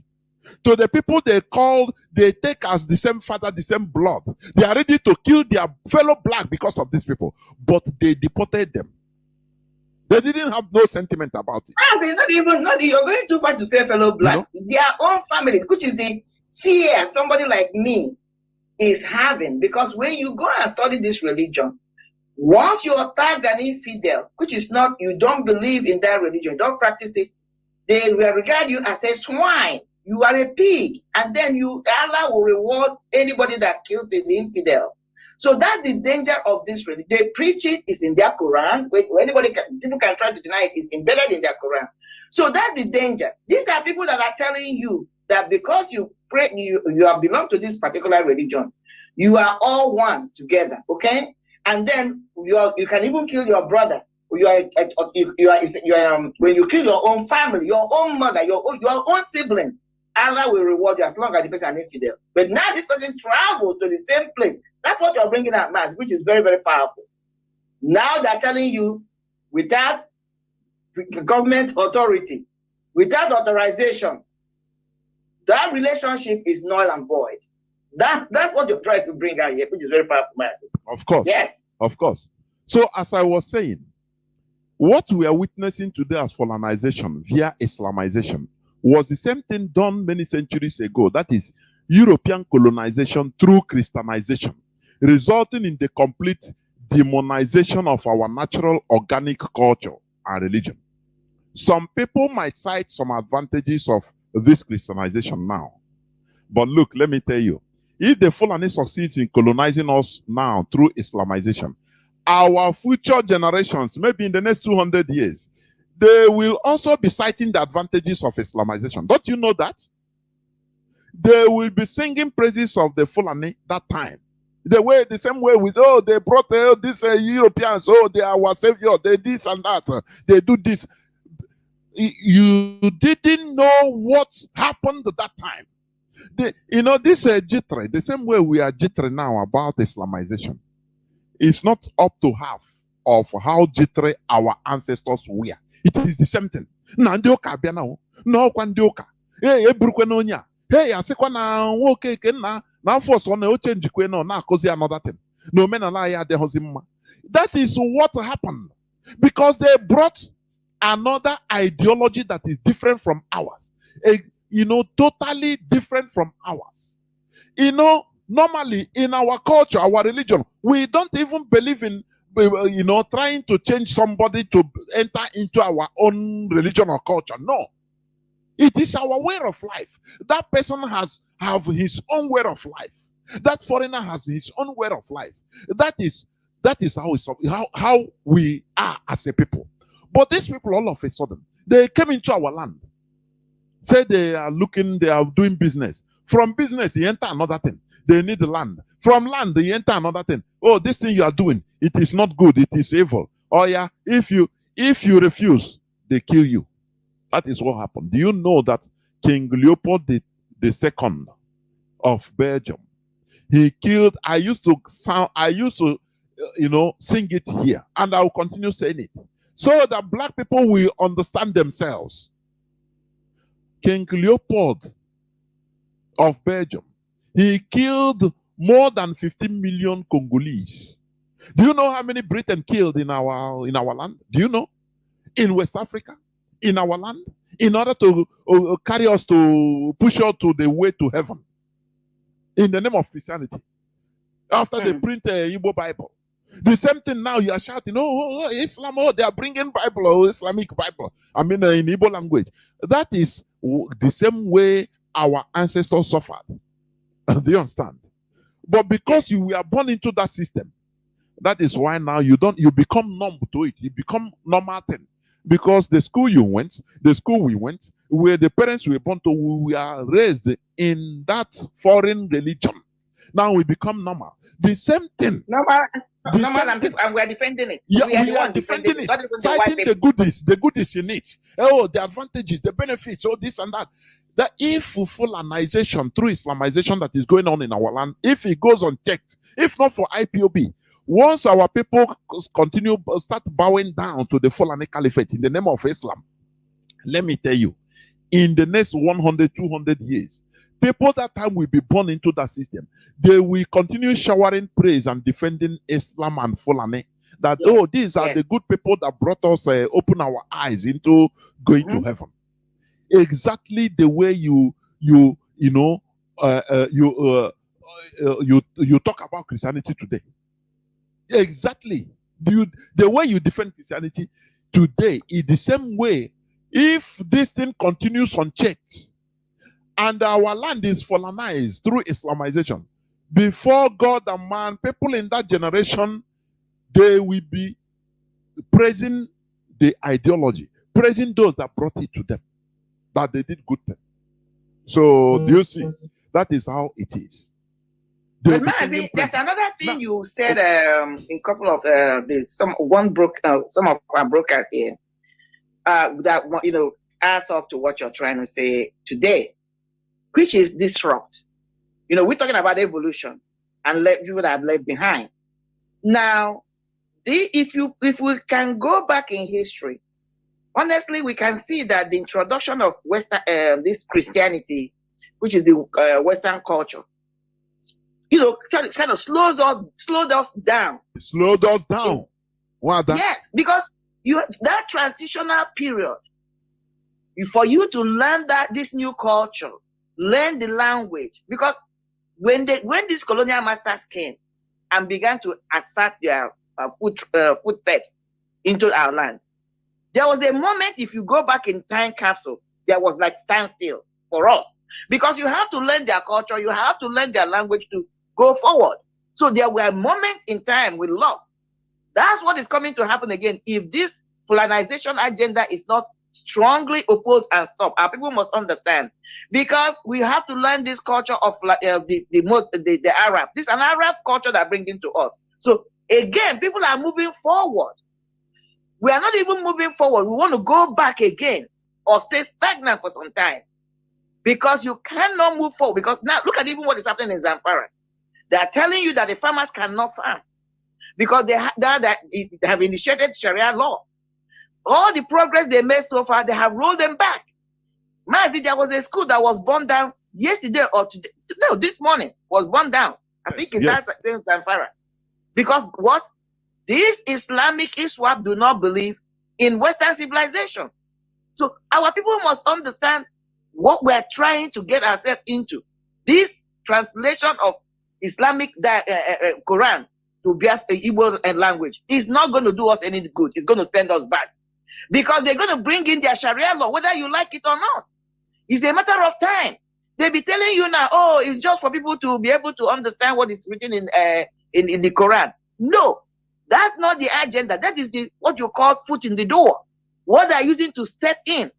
The ultimate aim is to total Fulanization. And when you talk about Fulanization and Islam, because they go hand in hand, Fulanization and Islamic religion, they go to hand in hand. Like you said in one of our broadcasts, these Fulanis, their original religion was not Islam. It was not. They were conquered and Fulanized, Islamized. So they are doing the same thing. That's what they have carried on, trying to extend it to as far as they can. So if we people do not fight this strongly and embrace it, and they're able to have their ways, in the next 50 years, not even 100 years, Mazi, what will be in the ground will be Sharia law. People must understand this, because this particular religion, just like Christian religion, goes with the modern laws we are talking about. That is the secular laws we're talking about. Because when you look at the Bible, literally the laws of the country, you can say they were extracted from the Bible. That's the same thing. You know, murder, death, all those things. They are in there. Do not do this. The secular laws find their ways in the religious books. So if this thing is not checked, our people must understand that what they're trading into is Sharia law. Let them begin to ask themselves, is that the life you want your children to live? And this is going to set you back. That is second colonization. The world is moving ahead. They're not waiting for us. What happened when the Westerners came, the colonial masters came? That's one of the things that set us back. Instead of us to have continued in our own value, in our own ways, to continue to exploit and develop technology and civilization, we had to wait. There was a disrupt. Time was stopped for us to first of all to learn this new culture, and we are still learning it. That is why you can see somebody who may speak good English, but they don't even know anything. They can't even function. Even when you come in, like where I am now, even when I open my mouth and speak, they're asking you, is that English you're speaking? And these are the same people that brought that English to you. I will never be good enough. Even in my education, you come in here. If you do not go back to school in the United States, let me use the United States as an example. I don't care how educated you are in anywhere, especially Nigeria, you come down here. If you do not go to the school here to kind of prepare yourself again, you are going nowhere. Yet they are the ones that brought the system of education we're practicing there. Yet you might be more educated than them, smarter than them, but no, they will never accept you to be equal to them. Our people must understand this. That is why your own culture is what really is good for you. That's who you are. And that's where you'll be 100% accepted, because that's who you are. Of course. No other culture you learn will accept you to be equal. That's the same thing that happened to these people that went to Hajj in Saudi Arabia. They are supposed to be all Muslims. But once they arrive there, they let them know, you may be a Muslim, we are not the same. There's a difference between two of us. Right on, man. Of course. When you talk about this education, Western education. Yes, Mazi. Many people used to misunderstand this. We always say there will be people that will be talking about, it's Christianity that gives us education, and I laugh. It's ignorance. And I will ask them, Why is Japan developed, but they never accepted the Christian ideology, the European ideology, Christian ideology? Why? Development comes, or you can learn something from intermingling with another. Not necessarily that you take everything verbatim. Rather, you absorb the good things. That is what makes you equal human being with the person. Japan exhibited that. That is why today, in Japanese education, they have the same high technology, everything. They teach themselves in their own language. You understand? They teach, they write their own alphabets. Not the English or French or European alphabets, no. And they are equally educated. They blocked, when the first Europeans came, the Netherlands, the Dutch people with the Portuguese and Spanish, English, they came, I think, 14th century. They brought with them their advanced technology, which is advanced weaponry. With the Japanese, they were not advanced in fighting, in weapons that time. No, but they bought all those weapons from the Europeans. And now the Europeans, they wanted to benefit. They want to go more as they did in Africa. Or as they did in Africa. They want to go more and say, okay, now we bring you another, are you a Christian? These are the Jesuits. They are missionaries. They want to take you to heaven. Japan blocked them. They say, holy dear, please, what we need, we are human beings like you, equal. There is nothing you are going to teach me. The road to heaven, I know it before you. We have our way of life. You understand? So if you want to come to do business with us as equal human beings, we are ready to do that. How much is your ways, your weapon? Please calculate for us. Let us pay. And they calculated. And they paid them, maybe through anything. They paid them. They say, if you want to go and bring back more.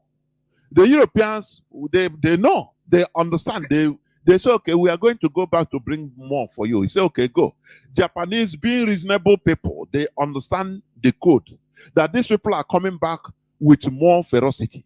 That they will become more brutal. They are bringing their people more ships to come and attack them.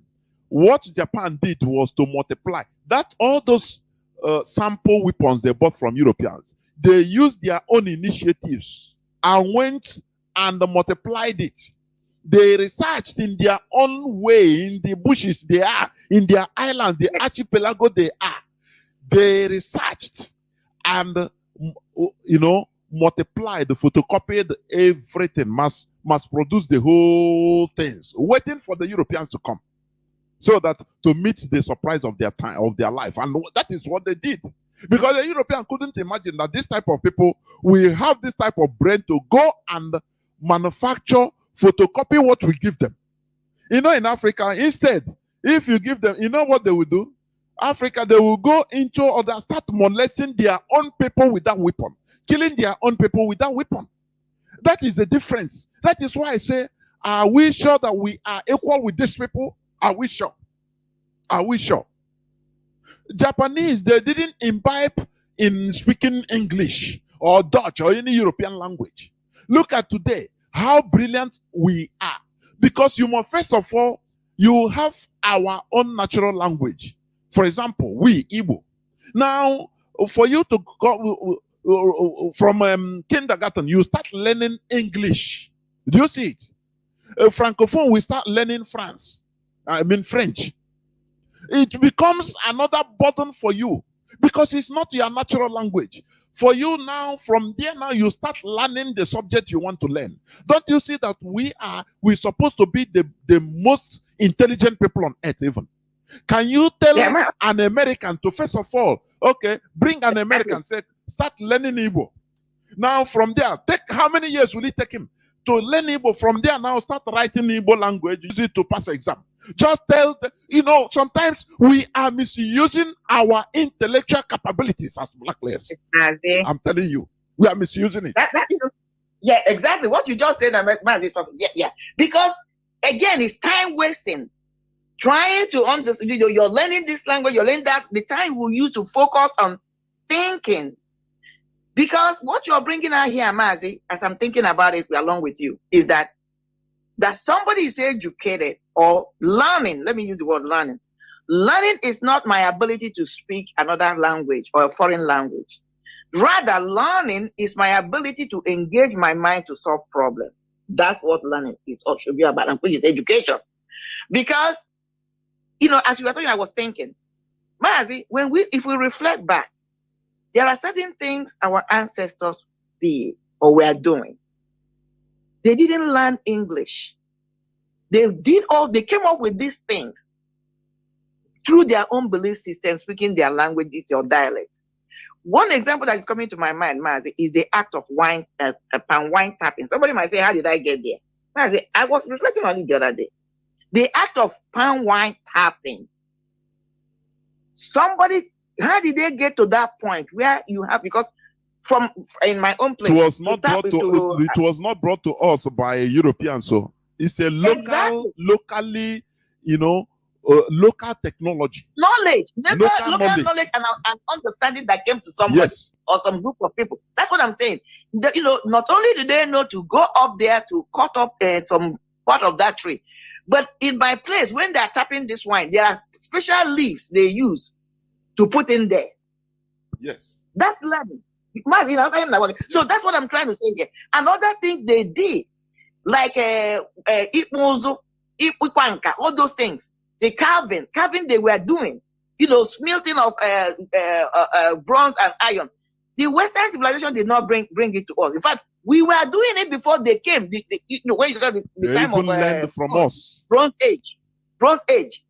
They were not speaking any other language or that. They were speaking their own. How did they get these knowledges? Because it has nothing to do with speaking any foreign language. Because nature has made it in a way that you're supposed to look at your environment and use it to solve problems. Resolve any problem you have as a human being. And that's how we engage our mind. And that's what education and learning is really all about. How do I solve this problem? That's education.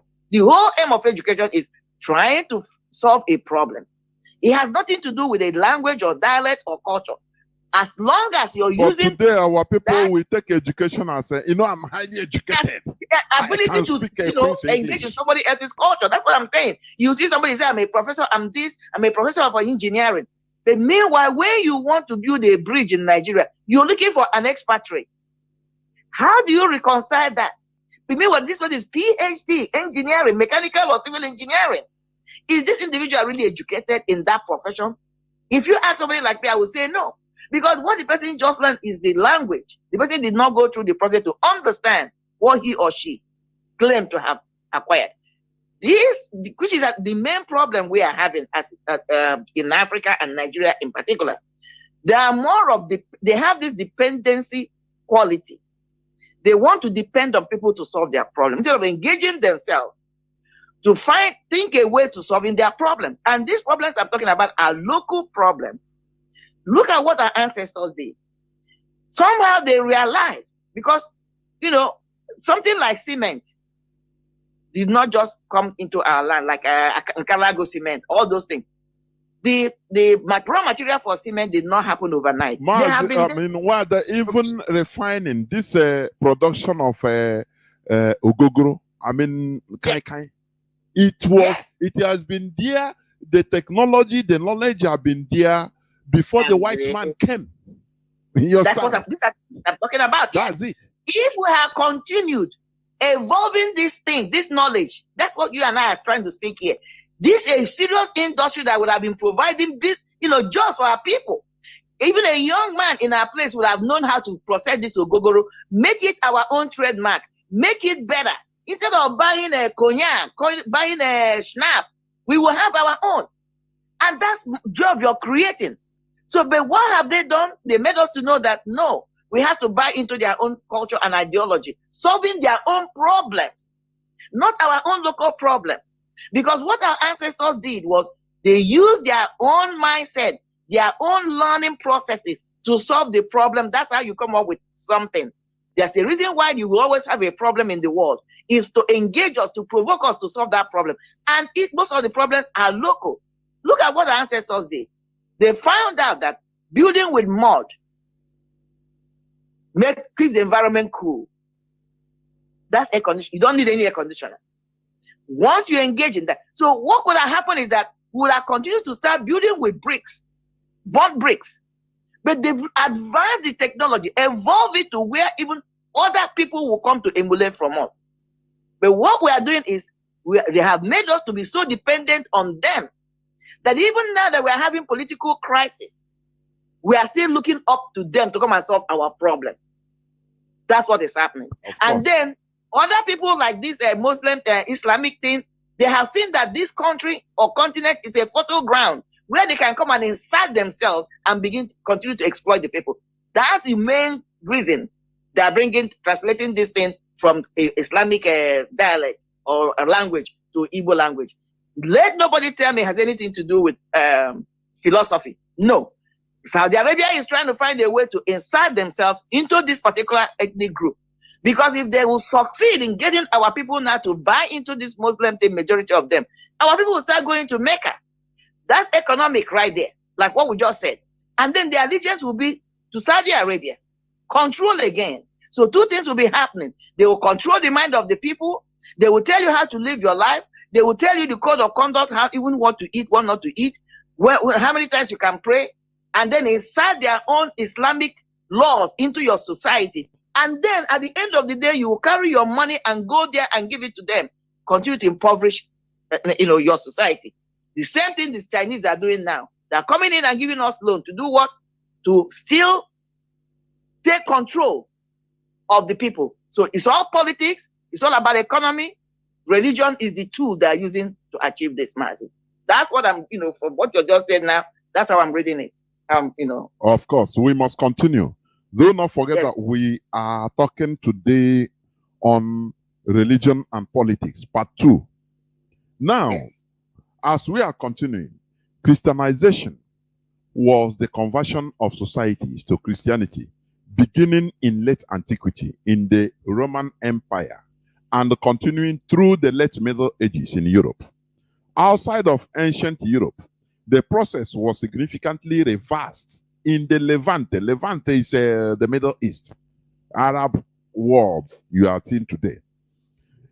The process was significantly reversed in the Levant by the Sunni Caliphate, with parallel processes of Islamization. Parallel. You know what is parallel?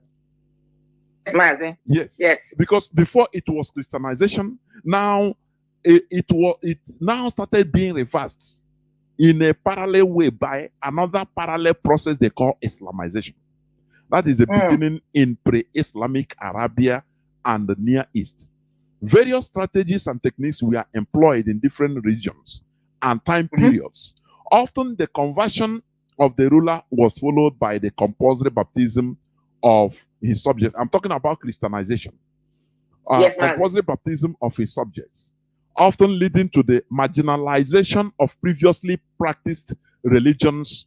Some of these processes included evangelization by monks or priests, organic growth within an already partly Christianized society, or by campaigns against paganism, such as the conversion of pagan temples into Christian churches, or the condemnation of pagan gods and practices, such as declaring that the native pagan gods were actually unbeknown to the worshippers, demons.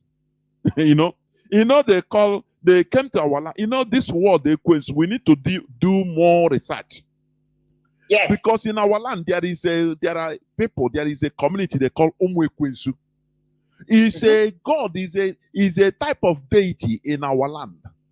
But when the Europeans came, English people, they now see they turned our mentality into referring to what is doing work for us.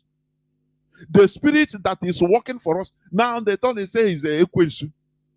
That is bad spirit. Is bad. Is bad. Is devil. Because in our Igbo lexicon originally, we didn't have anything like a devil. We don't have a translation of devil. in our Igbo lexicon. Because every spirit works. Let me tell you. Even in the Bible, you can see in the book of Job, they say, and Satan was with God, walking and come to God. Now, can't you imagine? Can't you think? When they come, they tell you, say, oh, what you are doing is a bad demon. Who tell you? You are a human being in human realm. How do you know which one? The way you think it. Oh, we have Japanese, we have white, we have black, we have yellow. Is that the way you think it in the spiritual realm? But Satan was, according to the Bible you are reading, it's a question. I mean, Satan was telling God, they were talking. They were having conversation, conversation in God's kingdom. They didn't tell Satan. God didn't tell so-called Satan, say, don't come. So who are you to say, oh, demonize? Oh, it's demon. This and that. We need to make more research on this devil they call. I'm telling you honestly. Because in our land, we didn't have. There are angels of war. There are angels of destruction. You can see, even I'm quoting the thing the one I'm not quoting this book. Because you can give excuse, you don't know it. Now, when the Israelis, when they were in Egypt, the last plague, what happened? They say, and God said, tell Moses, tell the Israelis, go and use hyssop, kill goat and put the blood on your doorsteps. Door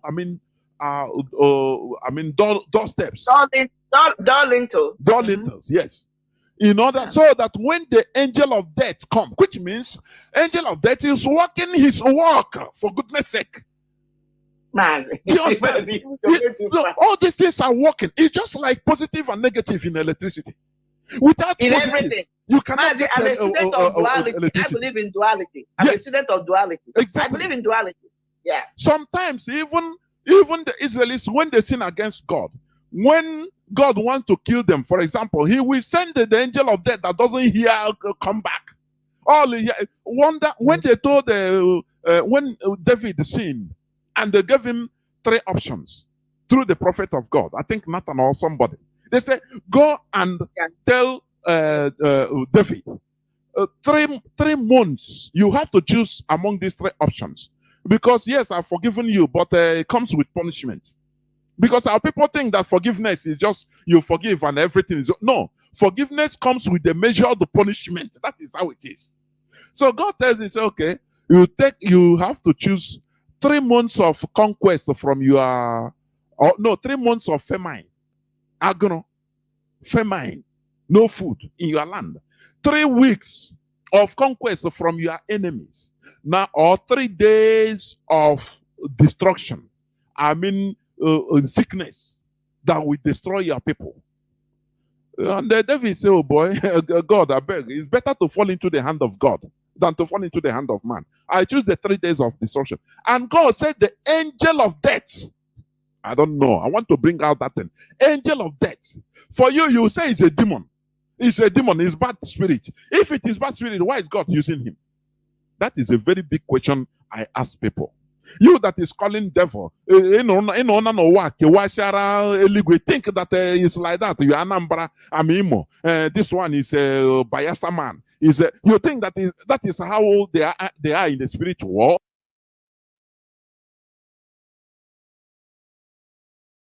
You're even going to Mazi. The same. Okay, let's dive into this now. These same people that are invoking, they want to kill Satan, God punish Satan. They are the ones that will tell you when somebody died, they say it's the will of God. Okay? They are the same people that are telling you that life and death, according to the Bible, belongs to God. It's in his hand. He brings, he takes it away. So if life and death belongs to God, and then you again, according to the Bible, is saying that all power belongs to God. Now, who is really the devil here? If all power belongs to him, and life and death is in his hands, he's the one that delivered this judgment. When I was practicing Christian, I asked them these questions, and they couldn't answer me. And you, as a human being, is the one coming out and saying that God should kill devil. He allows him to exist. according to your Bible. He created him. He removed no power from him. He continued to interact with him. When he said, when God wants to bless, he will raise his right hand. And they're telling you that that is why, according to the belief, where Yeshua is. So, but when God wants to punish or do evil, he will raise his left hand. So devil has to be there because that's the one he sends. Because just like what you're expressing now or bringing out now, when God wants to punish, he will say, I'm going to punish you. But who goes to accomplish the job? Is devil. So how can you separate God and devil? That's the same thing. Because devil is doing the bid for God. When he released those punishment for the Israelites, just like in the book of Jude, chapter 5, he says here, though you already know all this, I want to remind you that the Lord at one time delivered his people out of Egypt, but later destroyed those who did not believe. The same God. That's what you're bringing out.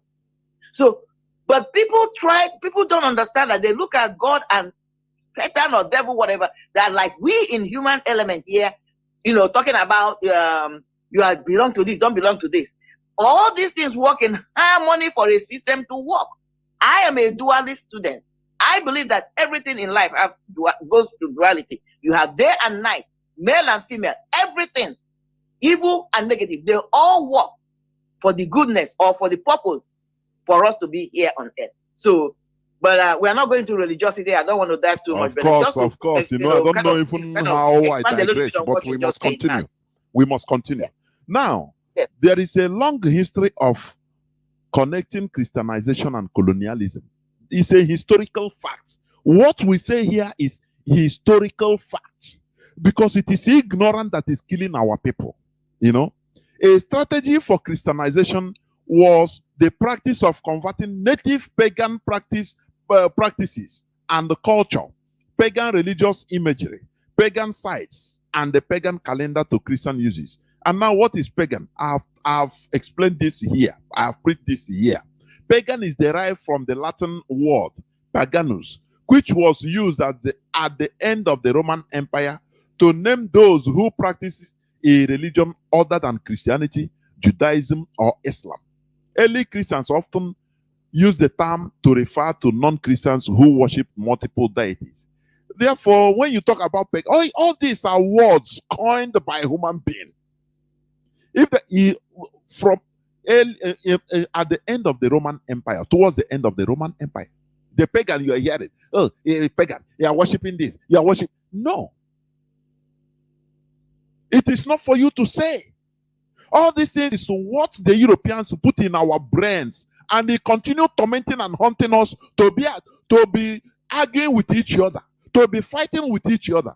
But only if we are enlightened, I'm telling you, we will grow above this. That is always what I say. Let me tell you, do you know that Lithuania was the last place in Europe to adopt Christianity? Do you know that? Before 1387, when the Grand Duchy of Lithuania was finally baptized into Roman Catholicism as a condition. Listen, he was baptized, he converted to Christianity. It's not because of any other thing, but a political condition. Nothing more. A condition. The condition is what? The dynastic union with Poland, which is a political condition. What they will gain. Its people were pagans. Lithuania was the last place in Europe to adopt Christianity. Therefore, religion could be politically used as a precondition for partnership, developmental aid, and or other alliances. Ask Dave Omahi. Oh, the money he borrowed through Islamic Bank. Islamic bank. In Islamic Bank, they have what we call, is it the Suduk? They don't have interest. Mm-hmm. You understand? This is because he need to loot all these funds. That is the condition, the reason why he also allowed Abakaliki to be ravaged by the caliphate. Because they give him condition. Monetary, financial condition. The same way they did to the duchy, the Lithuanian duchy, the Grand Duchy of Lithuania. He was baptized. He said, okay. If this thing will be okay. They say before you form alliance with a union with Poland, you must enter into our way of belief. Otherwise, you are not going to do that. And he saw the advantages to himself and to the country. And he did that time in 14th century, towards the end of 14th century, 1387 to be precise. You understand? Therefore, Yes, that is the reason why religion could be politically used as a precondition for partnership, developmental aid, or other alliances. Now, let me ask. Mazi, foot in the door. I call it foot in the door. Yes, to exactly. Step in. Now, yes. Why then, is the ignorant masses they are deceiving? Oh, because in a way to convince you ordinary masses for the benefit of those on top that are changing, because they have a benefit, economic benefit or political benefit. Now they come and tell you that, look, you have to go to heaven. This is a way to go to heaven. When you do it, God will bless you. They will now paint it white, that religion, so that it will be attractive to you. You don't know that Erigogi, that is the people they know what they are doing at the up there. Do you understand me? Now, just like the guy that just like this guy that claimed that he took him 5 years as a project to translate the Quran into Igbo. Yes. Go and ask him how much they have furnished him. He will not tell that's it. He's the one making it, but he's going to come and present it like, oh, I'm bringing you this beautiful thing that will take your soul to heaven. That's what he's going to sell to the people. But he has been used as a weapon to penetrate, to come into the society, which is the aim politically. That's what they want to use. To use him, use this religion as a decoy to flannize the people again for political and economic gain. But for himself, they just use money to convince him, but he's going to sell it to the other people as a spiritual thing. That's what you're explaining, Mazi.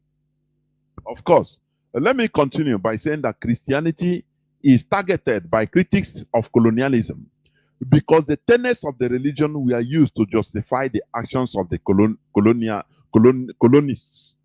People never argue. I don't know why many of our people are blinded to ask questions. Why is it that Europeans colonize us and using Christianity also? They thought that it's a good thing because it is something that you come into this world to see. You didn't think back to understand the carnages, the brutality they committed. They committed atrocities in our land.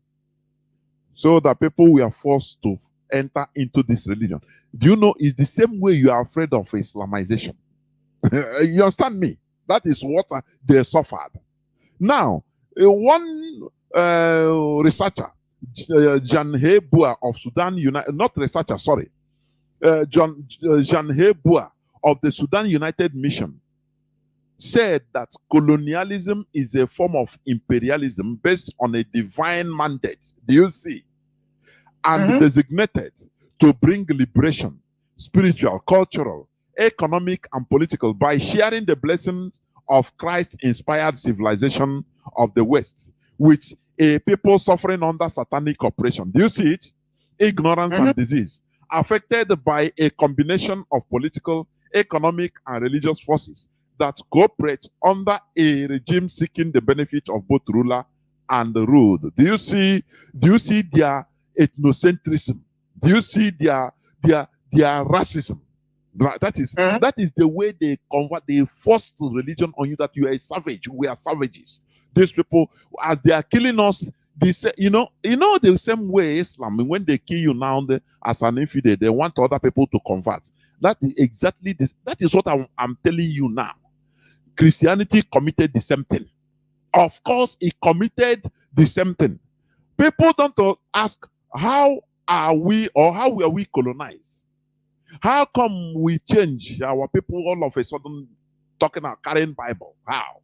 When you go back and make your researches, you will come to find out that what we are saying here is historical facts. Do you understand? It's trying to repeat itself again. Yes. Yeah. So what other people are doing, that is Islam are doing, is what our ancestors passed with Christianity. We don't need a repetition. We want to go back.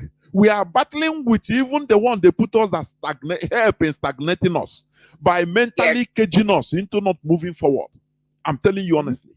Another researcher, Michael Woods, asserts that the indigenous peoples, we are not considered to be human beings, and that the colonizers was shaped by centuries of ethnocentrism and Christian monotheism, which exposed the truth, one time, and version of reality.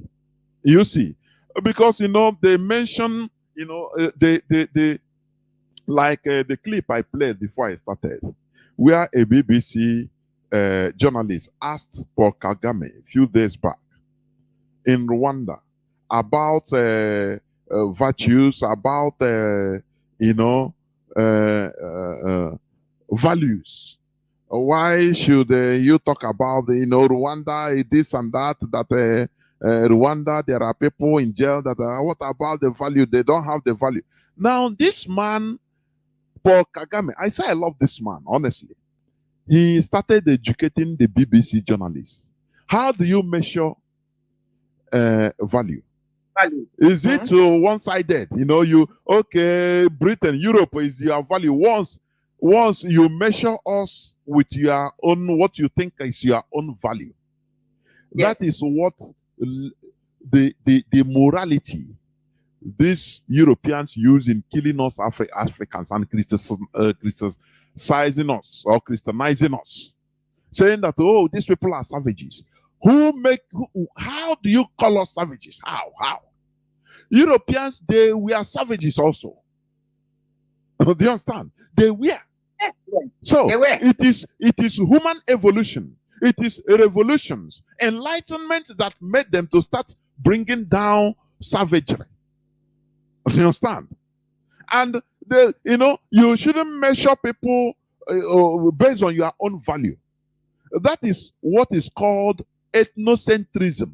And that ethnocentrism, is a big word. It's a social science and anthropology, as well as its colloquial English discourse. It means to apply one's own culture or ethnicity as a frame of reference to judge other cultures, practices, behaviors, beliefs, and the people, instead of using the standards of the particular culture involved. Do you understand?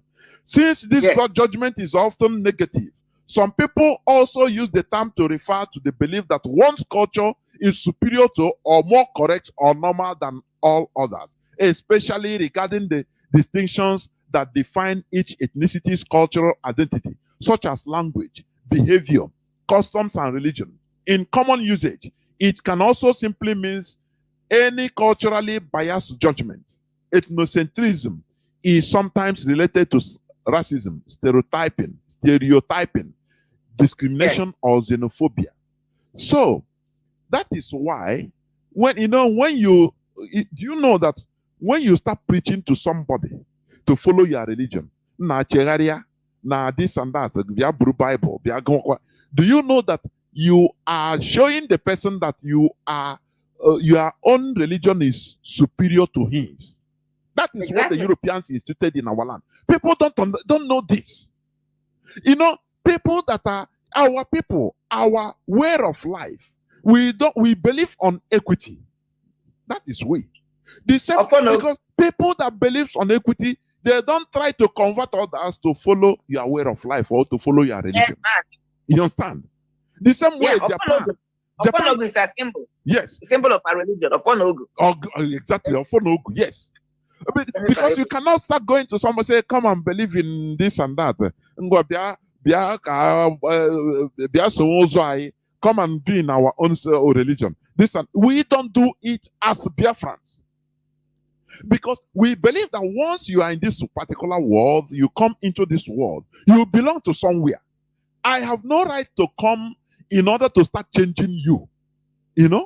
That try to change evangelism or this is a mode of conquest. Is a way. It's crusade. It's crusade. People should go back and see. Forget that when they call evangelism now, it's a subtle word. Crusade. And they did it through violence. That's the honest truth. Now they pacified it. It means that you go and tell those unbelievers When you call people unbelievers, those because they don't believe what you believe, they don't see things in your own religion. Now you have to, you are being ethnocentric, making them to see that you are superior, your God is superior than them, than their own. Do you see? That is what we are suffering in our land, and this mentality is what we want to remove, be removed from us. You don't see even Shinto, Japanese Shinto, going to preach to maybe Hindu, say change this and that. No, it never happened. Let me tell you, real people that wants your goodness, they don't even come to tell you to subdue you with their own religion. It's just like what is happening now when as they translate Quran in Igbo language. But the seaport in Nigeria is only in Lagos.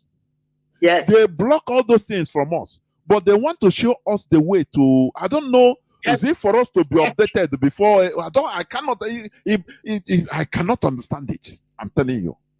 I cannot understand it.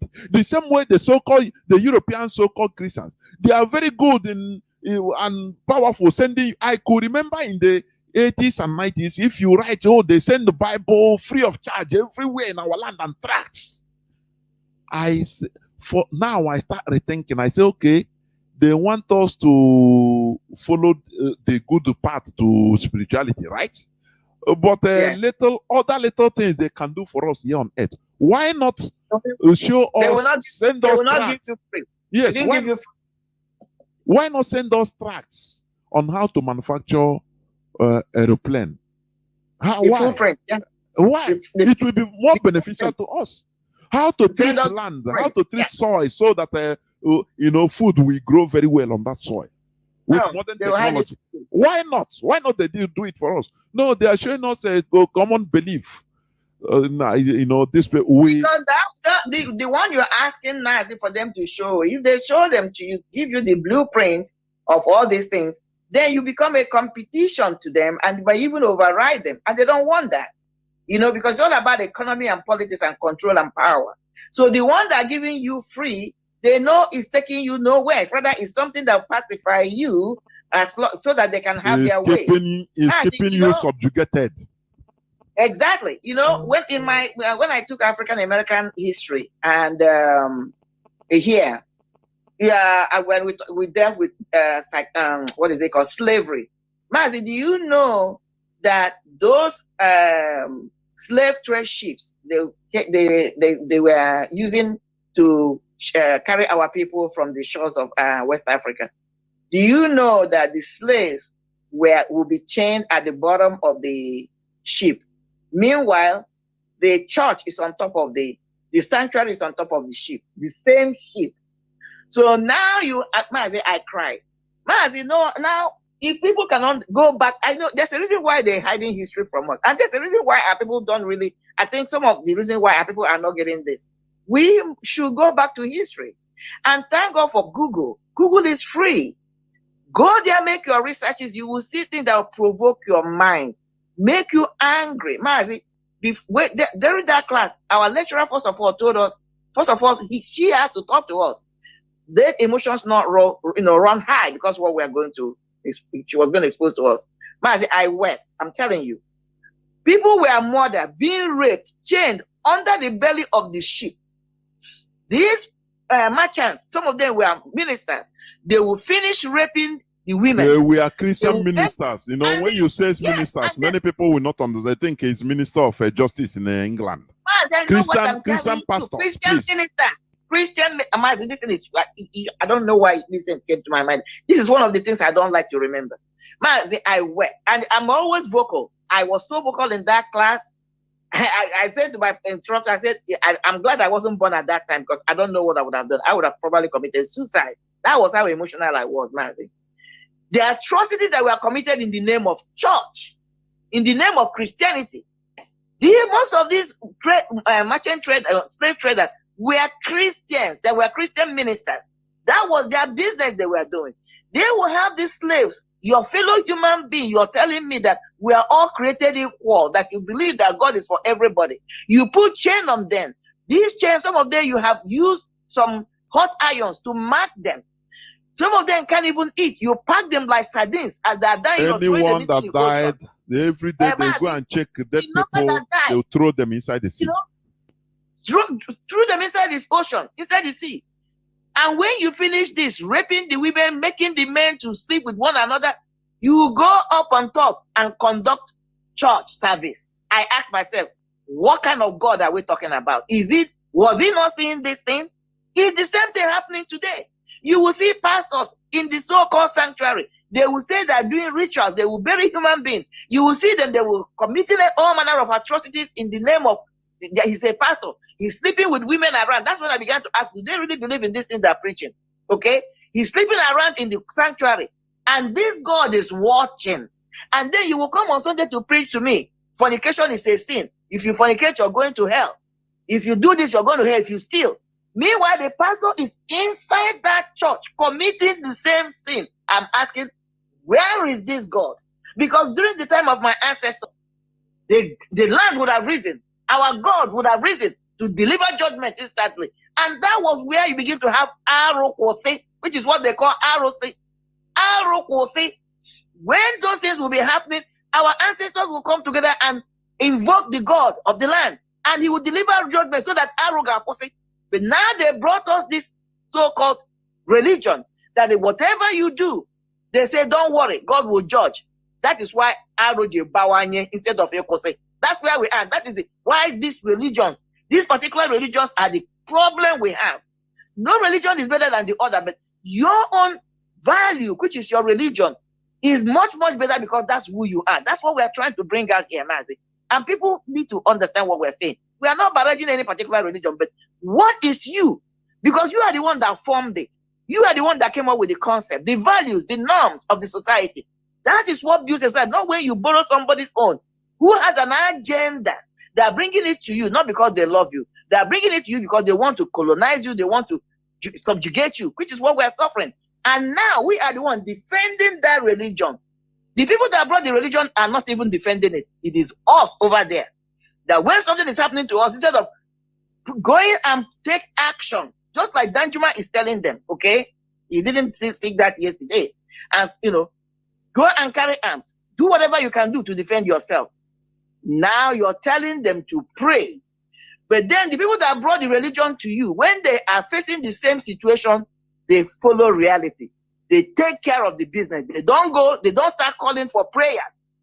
They don't. Israel never called for prayers when they're confronted by these, terrorists. Never. Even what is happening in Russia now. Are they trying to tell me that only Africans or Nigerians will go to heaven and the people that brought the religion to you are not going to go to hell right now? Because I live in their country. I live in their country. The last time America fought war, they didn't do it through prayers. They did it through taking their ammunition there to Afghanistan, wherever they fought. The last time Israel fought a war, not too long ago, they did not go down to start praying. The last time the Roman people that brought the so-called Roman Catholic, even the Falklands War that Britain fought, they did not do it through, delivering or deploying prayers. They literally took weapons, took human beings to go and do what they need to do. But we that are the ones that this thing was sold to us are the ones now defending the religion. The people that brought it to us are not defending it. Isn't that sad? That's what we're talking about here.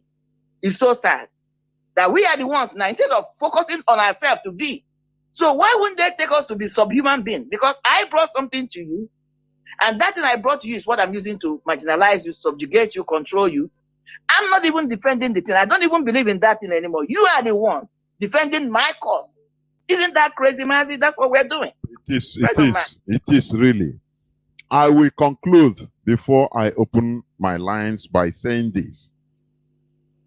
Politics and religion are intertwined. They are initiated by man to control man to his best interests. It is not for your good. Do you think that a foreigner will bring something good, and foreigner that is exploiting you wants you to die, that have been killing your ancestors? Now he will give you good religion with good intention.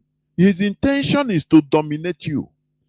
As Christianity, you go to, as a Christian, you go to your pilgrimage in Rome or in Canterbury or in Israel, in Jerusalem.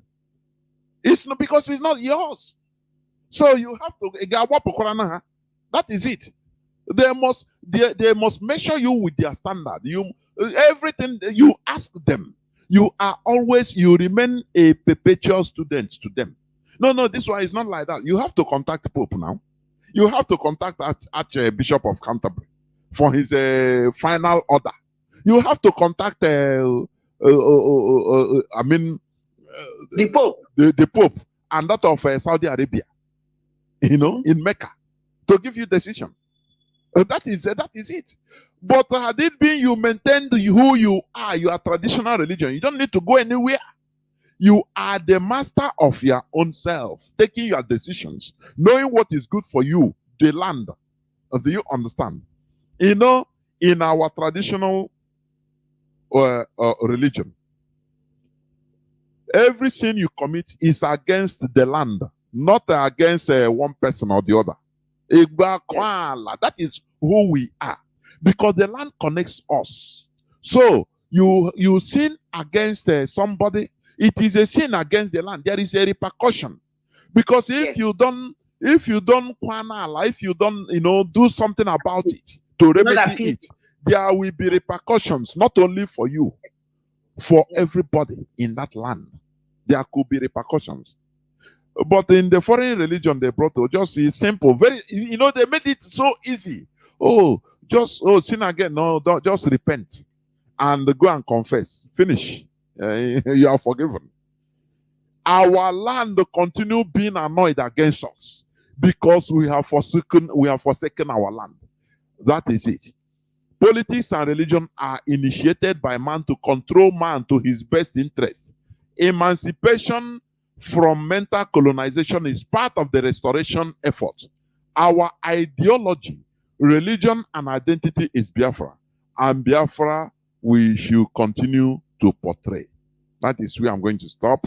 I don't know whether you want to say something. Yeah, let me just, there's something you brought up. Yes. Like anytime you speak, you bring here something for me. Mazi, there's something you brought out here, about this anything. That's a very good big contrast between this Western religion and our traditional religion. When one individual sins, you are not just saying the sin is not just against you, it's against Allah, which belongs to everybody, because we all step on the Allah, right? So do you know what this connotes now? That will make everybody to become check and balances. Do you understand? Of course.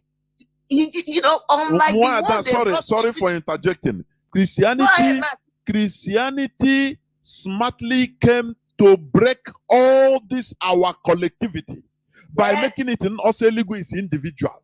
Now it's for you. Whereas before, our land, our tradition, our religion is once if you lie against your brother, imerorala. Yes. I don't know whether people understand. It's not only that person you lied against. So people will gather, you have to kwala in order to get out of, otherwise everybody is in problem. Is it not what is in the Bible also? The Israelis, because God was teaching them collectivity. When I can carry the idol of one place, God killed most of he scattered them. And they started asking what happened. It's not against that person only.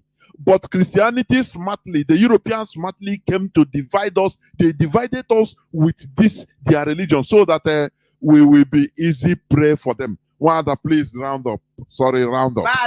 You already rounded up for me, because when you spoke, that just jumped into my head, because I don't even know whether you realize what you dropped there. Powerful, Mazi, because that is the main thing. When you begin to run this individual race, it's like nobody cares anymore. That is why your neighbor can be doing something and you feel like it's not your business. It's my business. And then we forget that whether we like it or not, whatever we do here collectively affects us in that community you are. Let me give an example. If I am now in a community where I begin to cut trees, It may be my tree. Let's assume I own a big forest there, and I begin to cut the trees because it belongs to me. What am I doing? I'm violating the ecosystem of that community. When the natural effect will come, it will affect everybody. That was what our people were practicing. It becomes a checkmate. I'll be looking out for you to make sure that you're doing the right thing. And you know that I'm watching you. Because you know that I'm watching you, you be careful what you do, because your actions, your activities, or inactions has effect on all of us. So collectively, now Mazi, you begin to see why there was nothing like police in those days. There was no police. And yet the society thrived. And yet there were little or no crimes. At the rate of crime we have today, criminality we have today, it was not functioning. People were leaving their doors. Or the only thing you will use, well, from what I learned from my, my elders, they were using something we call agere, like a mat. You use it just to cover your door. It was as things begin to change, we begin to change our culture, that people begin to have what you call mbo, which is a door.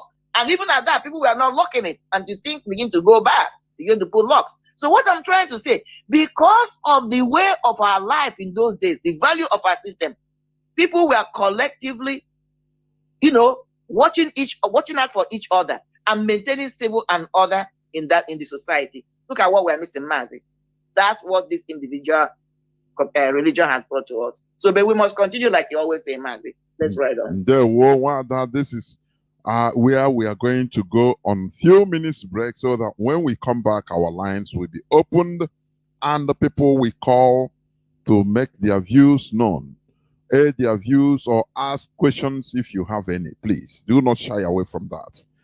We shall be right back. Don't go away, please.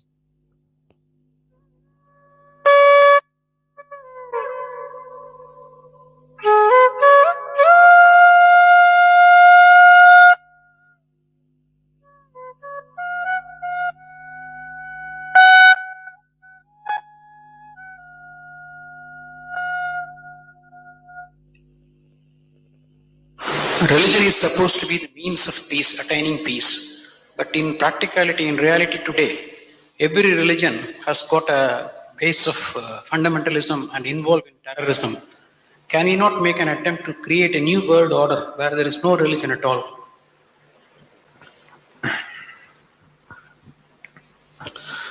Now, what you unfortunately know as religion in the world today is just somebody's belief systems. Somebody believes God is round, somebody believes God is square, somebody else believes he's a triangle. That's the situation, isn't it? And you must understand this. Once you start believing in something which is not yet a reality for you, you are bound to be in conflict with somebody else, because somebody else is bound to believe something else. No, I believe in my God, but I am not a violent person, I will not fight with anybody. All this is just make-up. If they provoke you sufficiently, you will fight. Like, for example, let's say you believe God has 4 hands. I believe God has no hands. There are 2 belief systems. Tomorrow, out of your love for God, you put 100 feet tall statue in Coimbatore city, of course with 4 hands. But suddenly I feel so hurt. These 4 hands look so ugly, because God actually has no hands, because that's my belief. So tonight I will go to that statue. I don't intend to cause any damage to your God, just to make him the way he really is, without hands. So I just cut off the 4 hands. Tomorrow what will happen to you? You want to cut off my hands, isn't it? Simply because you believe one thing, I believe something else. As long as people believe in something, conflict is inevitable. Because you may say, no, we are all brothers, we are all one, everything is okay with us. All this bye-bye stuff When we really have to come to a point, when I believe what I believe is right, I will try to manifest it. I will try to make it a common thing everywhere, isn't it? Yes? Once I believe what I believe is the truth, naturally I will try to impose it on other people. I don't call it imposition, I call it saving you from ignorance. Yes or no? Once I firmly believe that this is the way God is, I will try to put it on to you, just to save you, not to hurt you. But you will get hurt, because any imposition hurts. When you resist, I will use other methods to put it into you, whatever those methods are. Sword has been used, money has been used, every kind of inducement has been used, isn't it? Simply because I believe one thing, you believe another. Religion is not about belief system. All religions started as a method to turn inward. But it's an inward step. An inward step can be taken only by an individual, isn't it so? It's a very intimate thing, something very, very concerned with only with you, nothing else to do with anybody else. But when people try to organize this inward step, naturally it gets distorted. Now we want to do our religion on the street. Religion cannot be done on the street, it can only be done within you. If you become truly religious, you must be beyond any kind of conflict, isn't it? Both within and outside. That is the whole crux of the religion, isn't it? But today religion means conflict. If you utter the word religion, you're talking generally in terms of conflict that is happening in the world, isn't it? This is because you have reduced an inward step into your set of beliefs. Because if you have to take an inward step, you have to transform yourself. If you have to believe something, you don't have to transform yourself. You can do whatever nonsense you want and still believe God is up in the heaven, isn't it? Yes?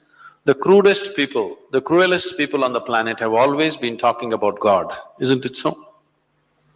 Yes or no? All the warmongers in the world have been talking about God, isn't it so? And God has been helping them.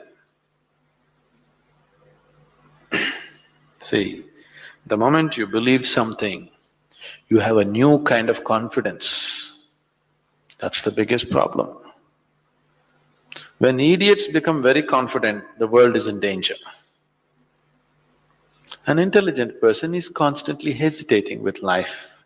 With every step he wonders whether what he is doing is okay or not. But a fool has absolute confidence. And when his stupidity gets stamped by God, that's it. No looking back. Just can go on doing the most idiotic things without any problem about it. The very nature of your intelligence is such that if you do something stupid today, tonight your intelligence will bother you, why did I do this? Isn't it so? But if you get God's stamp on your stupidity, you don't have to turn back and see. You can do grossest things on the planet and not bother about it, feel very proud that you're anyway going to go to heaven because you did all this nonsense. There is no experiential dimension, you're just believing something. Once you believe something, your belief and somebody else's belief are bound to clash somewhere. The conflict in the world is not between good and evil, please see this. Though people always claim it is so, it is not true. It is always one man's belief versus another man's belief. So religion has become a problem because we have reduced it into just a set of beliefs. If it was experientially true that you really felt God, then could there be conflict? There is no such possibility, isn't it? But because you're growing from a belief system, you're not willing to make the effort of going beyond what you have gathered from others and looking at life by yourself. That is why there is conflict. If you do not know, there will be no conflict. If you know, there will be no conflict at all. But when you pretend to know, there is bound to be conflict.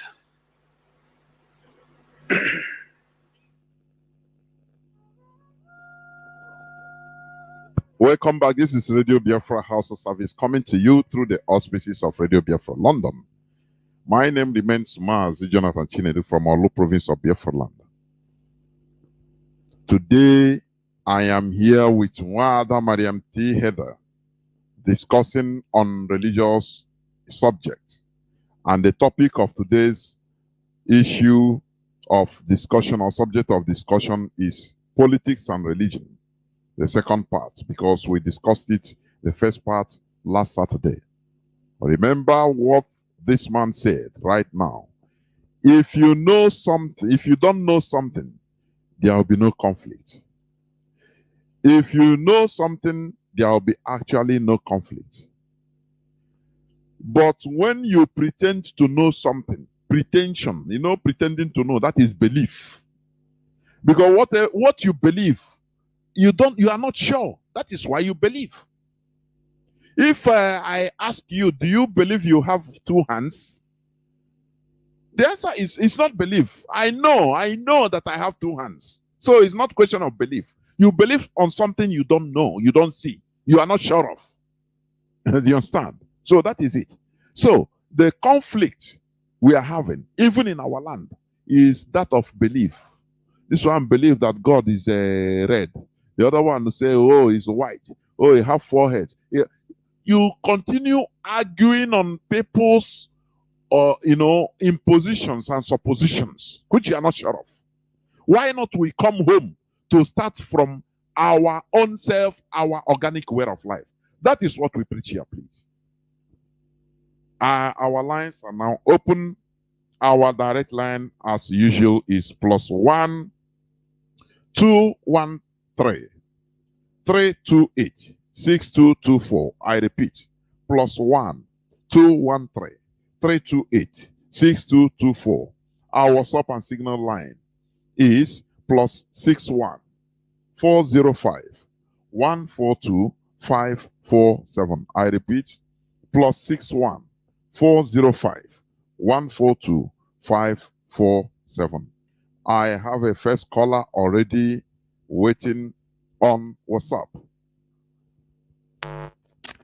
Caller on WhatsApp, can you hear me? Welcome to the program. You are the first caller. Hello, welcome to the program. Because my name is Mazi. I'm calling from Ireland.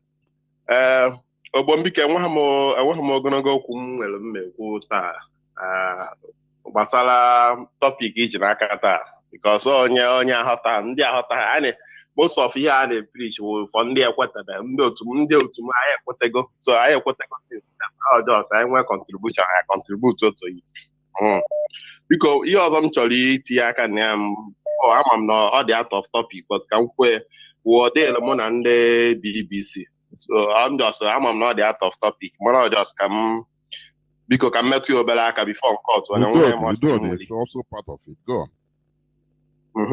Biko m kpọrọ m ndị a o nwere another topic, o nwere another strategy. Ọ dị ka ha use go another strategy wee na-eso ndị be anyị kịta na m kpọrọ ndị a m kpọrọ ha because echere ha nọ 9 AM immediately m kpọọ ha peak ebe 9:05 peak so the man ekwucha introduce onwe jụọ m ka onye mụnwa kwuo afa m ekwuta ha na m that I want to make inquiry about the propaganda of a BBC. Ọsị m okay, Biafra, okay, let me direct you to inquiry submission or inquiry something pam ozugbo till m ebe ahụ o meghe like 30 seconds the line call to eziokwu ka m na-agwa gị mkpaghachikwa ha azụ mkpaghachikwa the line azụ kwa ha connect mkpọ because o nwere line IPO I can testify to that too. Right. O nwere lines IPO bi drop ọwụ dị na mkpọkwa the other line ahụ ọwụ na mkpọ the line ọkwa agazi ọ na mkpọkwa another one those three line mkpọkwa the other one na nke ọzọ the same thing ha gwa mụ na that first one ka direct kwa m to the other one ka the second one na agwakwa m as in car with automatic voice So the next one, the third one, of here, I'm saying not can they save go number, where technology had you save number na phone now. Misery, I'm watching it. After 30 minutes or so. So and then when I'm bossing for him more and I'm alone, and when them chance and during the week. So more okay, no call one this situation ka woftal. Anyway, I'm now working melo this week last week galaga. Oh, look this week ana bakita ka malokwa situation ha ka makwa na ofi ha akwa. Mana yem na ache kwata ndị ba na ọ na-adịkazi ha notice ha na ịkpọ amaka line go nwe ke ti line go on hold o nwe ka eti line gị na enwe ke kpachi azụ ka ọ gị na blocking ka ọ gị ka ma na eti ya. What I can say, or I can tell you, or I can tell listeners, suggestion, because I also I've been going through them. I even went to the extent of going above the numbers written in our flyer. You understand? In our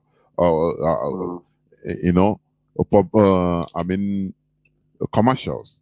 Now, I went to Google and Google the even Biafra BBC have your say.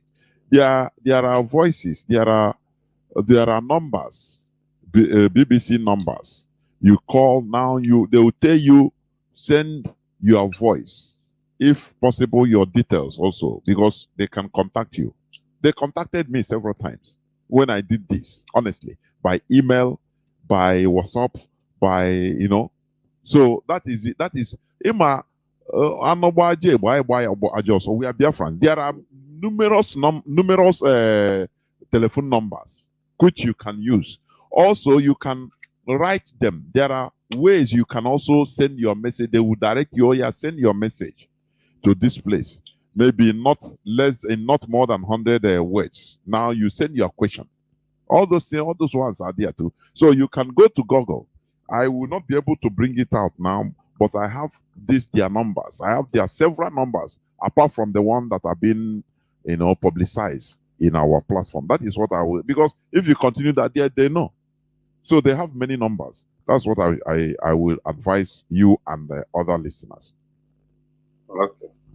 Mazi, so I don't go me here. Man, we hear Kuchani the Chamnobi, man, bupta topic kitara uka ndeba ya malokwana ekpo BBC odanyube of course oka nwoko o emiri njuwa ekpo all those things mu na eso ha bomba to bamba well because maka na obi na obala na agbom n'obi ijikwa eziokwu mu ụfọdụ na-ajụ onwe m ezigbo obala na agbom n'obi na mfụcha ọdị because anọ m na research a project topic now under research na-eme gbasara ihe Biafra all these things. So na-agụ many history and everything. So na-afọ these things ezigbo ọbara na-agba m n'obi ma ha sịrị gị asị.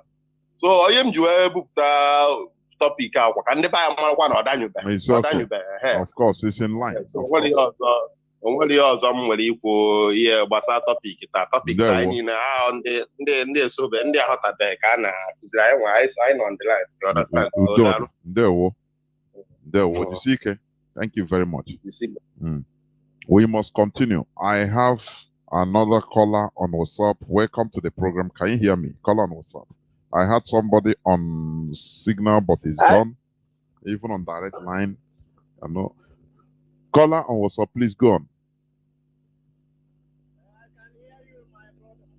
Caller on WhatsApp, can you hear me?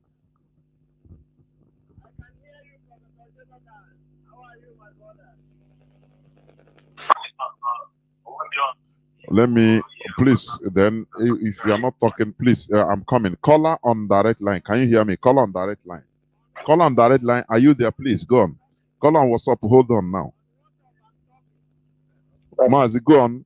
Call on WhatsApp. I'm in on direct line. Go on, please. I can hear you. I'm calling from Germany. I want to contribute to your today's topic. I'm from Godomigodo. I think I want to contribute to this. Go on. Your contribution. That is why you called. Go on, your contribution. No need. You want to. You have called, so contribute. Go on. No problem. Go direct. the issue that the Quran was translated into Igbo language. My question is, can a Muslim be a good Biafra? In my opinion, theologically, it's no, because his allegiance is to Allah, the God of Arabia, whom he must pray to only in Arabic language. Spiritually, no, because his allegiance is to the 5 pillars of Islam and the Quran. Geographically, no, because his allegiance is to Mecca, to which he turns in prayer 5 times a day. Socially, no, because his allegiance is to Allah. To Islam, his allegiance is to Islam. And Islam forbids him to make friends with non-Muslims. Politically, no, because he must submit to the mullahs and sultan, that is spiritual leader, which teach the annihilation of non-Muslims. Domestically, no, because he is instructed to marry four women and beat and scourge his wife, which when she disobeys him, that is, you can find that in the Surah 4:34. So you can see a case going here. Religiously, no, because no other religion is accepted by Allah except Islam. You can find that in Surah 2:56. Intellectually, no, because it cannot accept the Biafran constitution since it's going to be based on our indigenous God. Philosophically, no, because Islam and Sharia law do not allow freedom of religion and expression.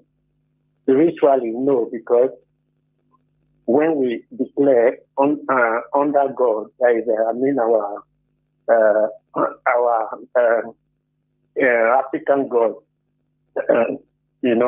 because our African God is loving and kind, and Allah is never referred to in the Quran as Heavenly Father, nor is he called in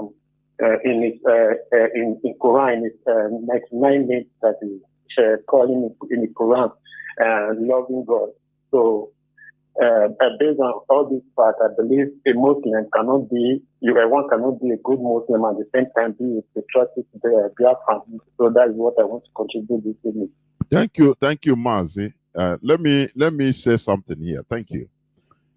What we are saying, or what we are doing here, why we are raising alarm is this. We have one load already at our back. It's very heavy. And now they want to bring another colonialism on us. Second one. We are trying to, battle with the one we have already by the Europeans. Now another one that we come to confuse, bring more katakata to, that's what we are saying, please. That it is not viable. We cannot make it with entering into another hole. We are trying to climb out from the hole we were before. And another hole, abyss, is waiting. They want to push us into abyss. That is why we say, no. We understand where we are coming from. We understand the effects, the bad effect of the one we are carrying already. We don't want to enter into another one. That is as simple as short. And simple and short, please. Caller on WhatsApp, welcome to the program. Can you hear me? You have been waiting. I can hear you. I can hear you, Professor Jonathan. Mazi, the scavenger. How are you, my brother? Yeah, it's me, your brother. It's your brother, scavenger. Sometimes it's not easy to get you online. Your line is hot cake. Biafras all over the world. I greet you, my sister. Adana Tukwan. Thank you for educating us. Thank you, my brother. God bless.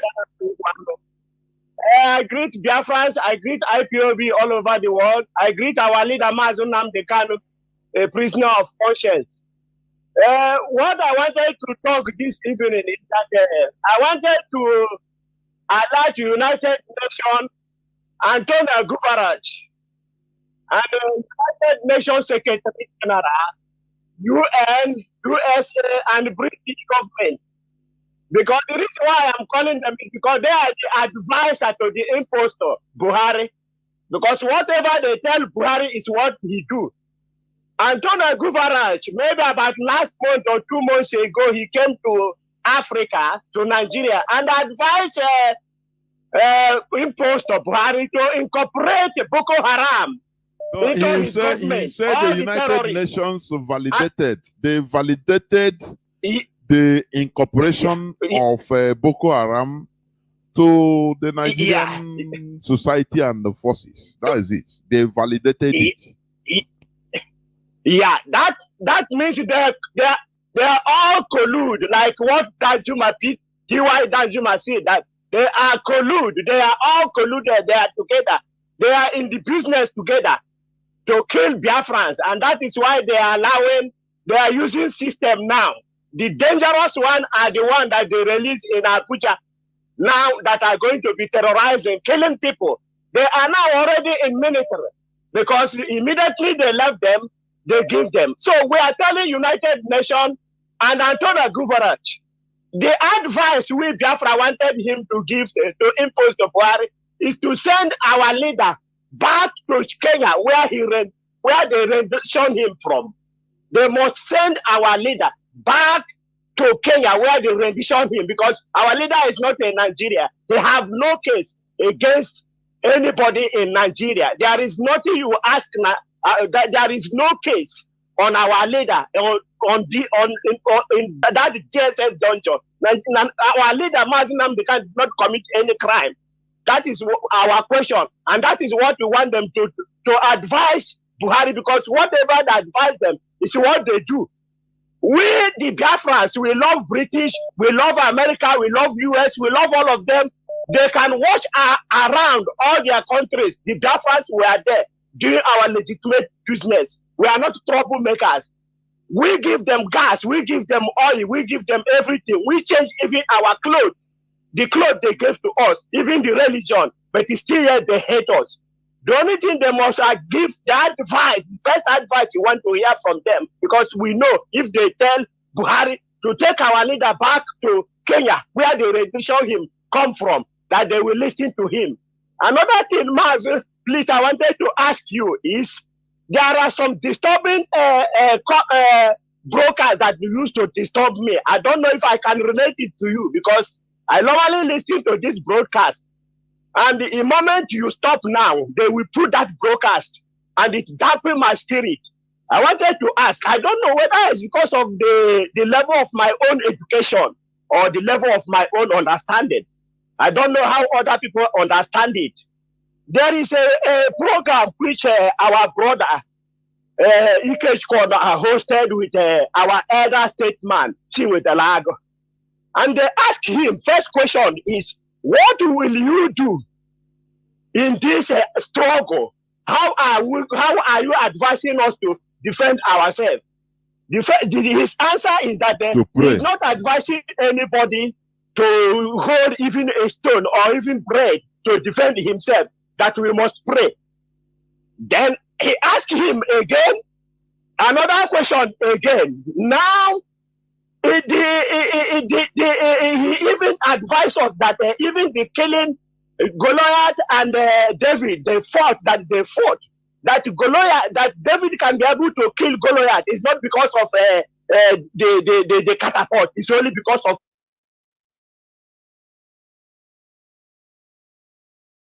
they asked him. He even complicated himself and said that Israelites were able to supply arms to America, to British, to all those things. But at the end, he ended up and said that you must continue to be praying, that there is nothing, he's not going to advise anybody to go to Asher Rock to fight for Biafra or take anything to defend himself. To me, I view this program as they are giving us volume 5 medicine. Because some people might not understand this, and these are not the type of program that we want to listen to now. We want to listen to a program that will ginger us to defend ourselves, Mazi, to find means, Mazi, to let me invent things, to of defend course, ourselves. of course. Please, can you advise me on this? What to do? Should I continue listening to this, or is that a correct answer? That's what I wanted to ask. Please, Mazi, Sir Jonathan, I understand thank you for taking my call. Thank you. Biafrans, I love you. IPOB members, you are my blood. Thank you very much. Thank you. Okay, let me answer you as I pick another call anyway. Let me say something here. We should understand that people like that, and they are in the zoo, it takes even courage to even come to speak to Radio Biafra. Do you know, I have privately contacted some people in that zoo to come on air. People that are known. They say, hey, you want them to kill me? That's the answer I always get. Now you want them to kill me here? So, for somebody even to come up on Radio Biafra is bravo to him. Is courageous. Number one. Now, we should understand the system. The gagging. Now, every person in Nigeria is gagged. Every Biafran, mostly Biafrans, are gagged. They are in a cage. I'm telling you. Somebody like that, you saw his action sometime in Onisha, in Fege, how he was arrested. Now, you know they are watching him, even his statements. We should understand. People like that, I don't even, it's only one time I interviewed him personally, but I don't even like to probe more, not to put him into problem. Had it been his outside, for example, somebody outside, is a different thing altogether. But we should understand his statements. It doesn't necessarily mean what he's saying or what he said to be like that. We should understand it. That any statement, any slightest thing, he could be shot and killed. That is the thing. That is the situation we found ourselves. A very, very precarious situation we are in, honestly. Where our people, you'll be talking on something, somebody, he know the truth, but you'll be laughing and saying something else. He know. It is for us to use our brain to understand that this type of person in this condition, if it is you, can you do that? So I even prefer not to even bring him personally again, because I know that he will not be telling me his heart direct. You understand? So there are many things we should understand. It's not that pray. I understand what you mean, but people, Biafrans, our leader say anya roraro. Biafrans, we should understand with eye message, ear message, anyhow sign. We should understand. That is what I want to say. Caller on signal, you have been there for going to 14 minutes. Caller on WhatsApp, hold on. Caller on signal. Okay, caller on signal. Can you please hold on again? I have a caller on direct line. Caller on direct line. Can you hear me? Welcome to the program. Good evening. There we go on, please. Good evening, brother. There we go on. My name is George. I'm calling you from Abuja. There we There is problem now in Abuja, which I'm telling you. They let Fulani people broke the prison and let every Boko Haram out of the Kuje prison. What they intend to do is to get at Nad anytime he's going to court. So IPOP should be aware. When they target him, they will say that it is IPOP people that want to release him in Abuja that get him killed. I met an Hausa man from Nasarawa. I said, in fact, he's regretted. Mazi, can you hear me? Let me say something here, please. You know, sometimes we can exaggerate. This IPOB have a structure. I understand what you're saying, to that effect. IPOB has Listen, I'm coming. Just hold on. IPOB leadership are not dummies. Immediately they have released, IPOB leadership has released press statements concerning even what you want to say. And sometimes, let me say something. It's not every, because Fulani man tell me. Now I start saying, hey, wow, sometimes also propaganda can be, I know. Mazi, please go on what you want to say, please. Because this, sometimes I'm sick and tired of this, one Fulani told me, one Alhaji told me. Make your statements, leave that, because there are many things. Listen. There are many things being said. We should understand also propaganda. IPOB has a structure that people are working. What you are thinking now is what IPOB leadership have released. It is written on newspapers everywhere. What you want to say. So when you say, oh, this person told me, because I want Fulani selling suya, he told me. Now I have to we know all their plans. Please, Mazi, go on. That is what I want to correct. Go on, please. Okay, no problem. At the same time, another thing I want to say is that religion has never helped the Biafrans. We embrace the Christianity, but the most dangerous people on this planet Earth are Christian world, the Western world. These people called G7, they are the Lucifer of this planet Earth. The way they hate the Igbos, mostly the Biafrans, they never even hated devil the way they hated the Biafrans. They are the ones killing the Biafrans. These Christian, American and Britain, even Rome, Pope himself, all of them hate the Igbos. They are using religion to cover up. And our brothers, the Igbos, they don't want to know. They are following those religions sheepishly.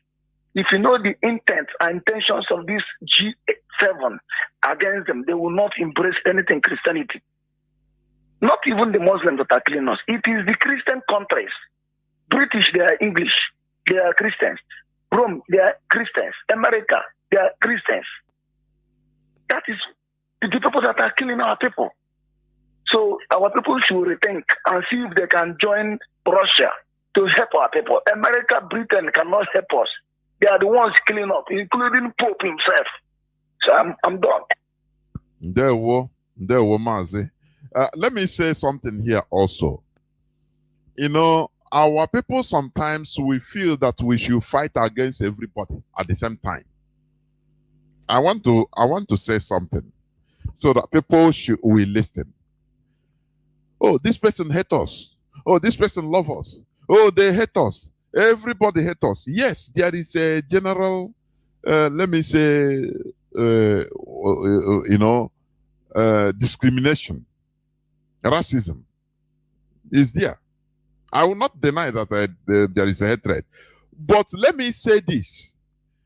The main contributor of our quagmire, listen, is us being very bad in politics. We made horrible mistakes in politics. That is why things change. We should not, I don't know whether people understand what I want to say. We blame East, hate us, the West, hate us, this and that, hate us. Yes, no problem, no doubt about it. But in this world, there is no hatred and love. Is what you can give. People should understand this. When you mistake in your politics of collective survival, you suffer the consequence. This is what the consequence of the mistakes of the old, is what we are suffering today. People should understand this, so that we get it right. No, but our people continue making the same mistake. Peter Obina, the same mistake he will make, and after it, and we the people, the same mistake. We become excited. Oh well, Peter Obi, we become obedient because they see us as people that are not consistent in our demand. We don't know how to handle power. We don't know how to handle positions. That is the reality. South Sudan fought for 39 years. Do you know what it is? For almost 4 decades. Who had them? Do you see? They loved them and they allowed them to be killed for 39 years, 2 wars, 39 years. We fought only 2.5 years, only less than 3 years. Don't you see that? So with this hatred, yes, but let us, because this question of everybody hate us is even diminishing us more, making us to look even inferiority complex. Everybody hate us. No, we are also suffering from our own mistakes, pump and plan. Do you understand that? That is the reality, whether we like it or not. Nigeria was in the hands of Igbo people at the early stage, but they misuse it because they lack cohesion. They misuse it because they are very selfish. Zik wants to be Zik of Nigeria, Zik of Africa, not Zik of his own people. Today we are suffering the consequences. If you neglect what you should do and you don't do it right, you will suffer the consequences. I think Obasanjo said it one time, and it's true. We should get it right. South Sudan, they persevered for the first war, I think 12 years, second war, 17 years. No matter killing, until the world knew that what they are fighting for is their life. They love it, no matter the killings. Now they have to support them. We fought for only less than 3 years and we gave up and go back to Nigeria and start going back to Ugwu Hausa to where our to take back our houses. What does it tell the world? That these people are not serious in what they are doing? Is it not the same thing that is happening today? So this question of always hatred, yes, we know there is discrimination, but the more than 80% of the problem is from us. Look at now. How many people are talking about IPOB? Now there is obedient. In the same Nigeria, and tomorrow you want when after 4 years or 8 years you want to come back to IPOB, the West will say you are dumb. Slaughter all of them. These people are foolish people from somewhere in Equatorial Forest. Come on, slaughter all of them. Because we are not consistent. That is the reality. Caller on signal, welcome to the program. Can you hear me? I can hear you, Mazi. Good evening. There we need to tell ourselves the truth. Yes. No, don't get angry. Don't get angry. Oh my God. Well, a lot has been said, my dear brother. And then Agwadan, Oyanso. That's the problem. My dear brother, let me just begin.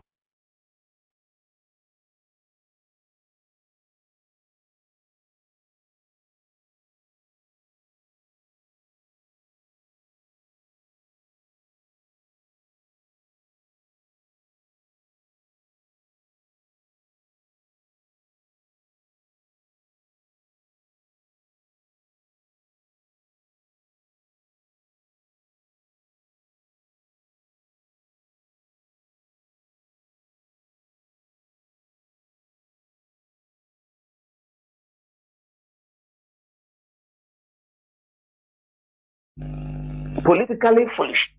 We don't understand. That is why what happened in 1967 could have been a lesson that before you build house in outside Igbo land, you must look yourself very, very properly. But we fail to do that. What we do currently now, they come with bulldozer your shops, lock down your shop. The next 2 weeks, they give you another land somewhere. They go and develop it. They are bulldozing the shop of one Igbo man. Another Igbo man is on standby to. I want to add money. You will add money to buy the place. And we are talking of who hate us. My brother, let me just say something. A lot of things I want to say here, but let me just rush it.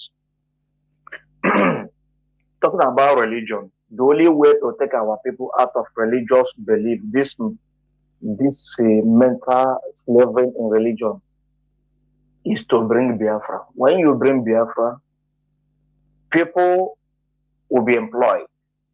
You cannot tell me that somebody's supposed to go to work and you go to church and sit down and be praying, clapping hands. I don't think it's possible. That when I was here earlier, 2003 or 4, somebody who goes to church every day, Pentecostal or Deeper Life anyway, says, I'm a Yoruba man. He said, he saw me on Sunday. He said, why didn't you go to church on Sunday? You go to work on Sunday. I said, did you go to church? They said, yes. Why? He said, today is Sunday, everybody go to church. Do you drive your car, no? You go with the train. I said, if the driver that drive that train tell you that they want to go to church, wouldn't. How would you go to that church? He couldn't answer me. Because this is our mental level. So the only way to live, I have been viewing around our people are deeply chop their brain in religion. So the only way to resolve it is to, when you make sure that people are working, having a life, a stable life, I think they will reduce, they will be winning the set. People will be just kind on their own, follow the rules of law. So that's one. Another thing my sister talking about, the rule of law concerning the house of the major or church of the major being demolished. It is not, the masses has not much to contribute in the rule of law. It's very little bit in the sense. It's the people, the leaders are the one that has a lot to contribute. Because somebody took money from the major and gave him certificate of before he built that place. He paid to NHS South. And what the government is supposed to do is when they come, they call him to bring certificate. He obtained from government before building the house or authorization. You bring them, they look into it and see that the unauthorized local government chairman signed this thing. Even if it is under drainage, you know that this person paid the amount, he paid the tax before building the house. And what government is supposed to do is to pay him compensation. I have wrote to do. These people you are trying to quit out from the houses, they build the wrong structure, this and that. For you to become governor, it took you over 8 months or 9 months before you run everything become governor. How do you think that somebody will want to change your house in 3 months, relocate his residence in 3 months? Either you compensate them or you find a place for them to live before you demolish the house. I have written to him on a private Twitter handle. I don't know. The man trying to prove that he can be worse than Okebeke in Imo State. And time will tell. And I'm just saying it for him. So I'm not telling my dear brother, let me tell what happened to the Nigerian government in terms of the Boko Haram. 3 options is there. They will hand this government of Buhari to Boko Haram. What happened in Afghanistan will definitely happen to Nigeria if time is not taken. Exactly what will happen.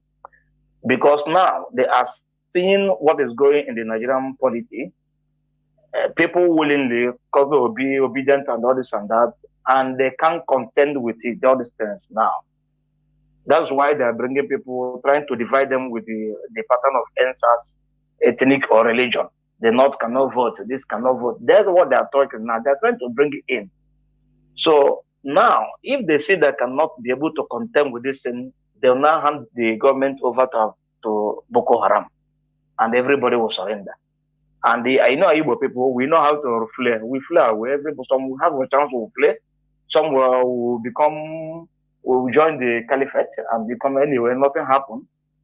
Another thing I want to say, my dear brother, concerning the Quran, they will enforce this into educational curriculum of Igbo in due time to come. If we don't match head on these people. Mazi, you're completely right. You see it in the due time, they will make sure that they will insert it into education of Igbo. It will be part of education. And how will they enforce it? If you don't pass exam in Quran, you will not obtain any federal job. From federal job to state job, from state job to local government job. And that's what they will do to us until we submit to Quran. And that is what is coming. My anger is that those we call political leaders say that we have fellows. Ziki were fed in the Igbo. And today the current politicians in Igbo land are still falling in the Igbo. And we are looking upon them and things are getting wrong. Please let me pass this message to our HOD and all the rest. Our leader has been in prison for a year plus now. And they have postponed this case to November 2022. After that, they'll give another 4 months. Definitely, our leader will be in the prison to the election of general election 2023. And that is their target. So now, what I'm trying to say here is that our leaders in IPOD should make sure that they will send warning, and that warning that election boycott if our leader is not released, because they are the people that put our leader in the prison.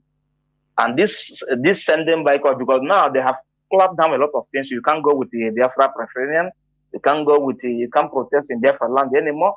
They are trying to fight ESN. So a lot of things has gone wrong. Now, what we do is that HOD or our leaders will call for sit at home, even the day, 1 week sit at home within the period. I'm not giving all that, I'm just suggesting. 1 week sit at home within the period that this November our leader will go to court again. It will be 1 week sit at home. Everybody should prepare and announce it now. We prepare. And that will send a big warning. And when this happens within the whole Biafra land, they will know that if we call for boycott of election, it will take effectively work. So they will be afraid to release our leader. I want to see my leader out of prison before this 2023 election. That is all I have to say. Thank you very much, and God bless you. There, well, thank you. And I hope tomorrow you'll be you join us the interactive session with Mazi Saworu. Caller on WhatsApp, welcome to the program. Can you hear me? Good evening, Mazi. Good evening. There, well, welcome to the program. I'm so happy with the program today. I thank our sister. First of all, I'm always concerned about this religion issue. Because why I'm so concerned about this, I love this program you guys normally discuss about religion. Because Omega a lot of things. And the Ingekuna or Brody cannot can they buy all like what you say stupidity of our people. I ain't about Christianity or the Western religion, but we didn't imply our own brain on it. Which our leaders say that he's too religious. Or say I'm too religious, but I'm not stupid in my religion. Are you getting it? Just like when people hear about a leader is a Sabbatarian and he believes in Sabbath, you know, some people become so stupid. I hope you are seeing it. I understand. People our people become so stupid. And our leader is a Sabbatarian, this, you know, jumping from here and there without implying their brain. That is number one. Number two again is that our people, this our struggle have reached to an extent that age is anya as in ọkụkọ gwara ụmụ ya si ị na-atụ nri na gị nwekwa anya uhie. Ndị be anyị nwere anya uhie. That is the problem. I'm so happy for our leader for educating some of us who are now enlightened by his grace, not by our power. I did tell them where I am, I'm calling from the ground. But our people should know that we are going somewhere. I don't want to talk much because everything I need to say here, our leader have said it all. Of course. It's only those who have their brain intact that will understand. If you don't have your brain intact, then you can go to hell and keep on complaining. But open your brain and your chocolate and the blood of the very particular the nation we are running for is running in you, not maybe. When you need about this struggle, you don't need any information much. You need just little sign. You move forward. You don't need much complaint. So those attacking our DOS, those attacking Chinas and more attacking HOD, we normally see their posts. Those who are shaking, you should keep on. What our leader have in mind should stay strong because we are getting. Yeah, I'm there. Can you hear me? Yeah. Go on. You see before, but go on. Hello? Go on. Okay. Yeah. Okay. So they should stay strong. We are following the DOS spiritually. When I mean spiritually, we know what our leader told us in the past. And we are following it the way he have said it. If whatever the DOS did not say, you don't believe it, and whatever they say stands, We are not moving away from the structure. Presently, where I am now, the radio is not talking. For past 2 or 3 months, people are complaining. What I normally tell them is that if you complain that the radio is not talking, the one that you heard from the radio, what have you made use of it?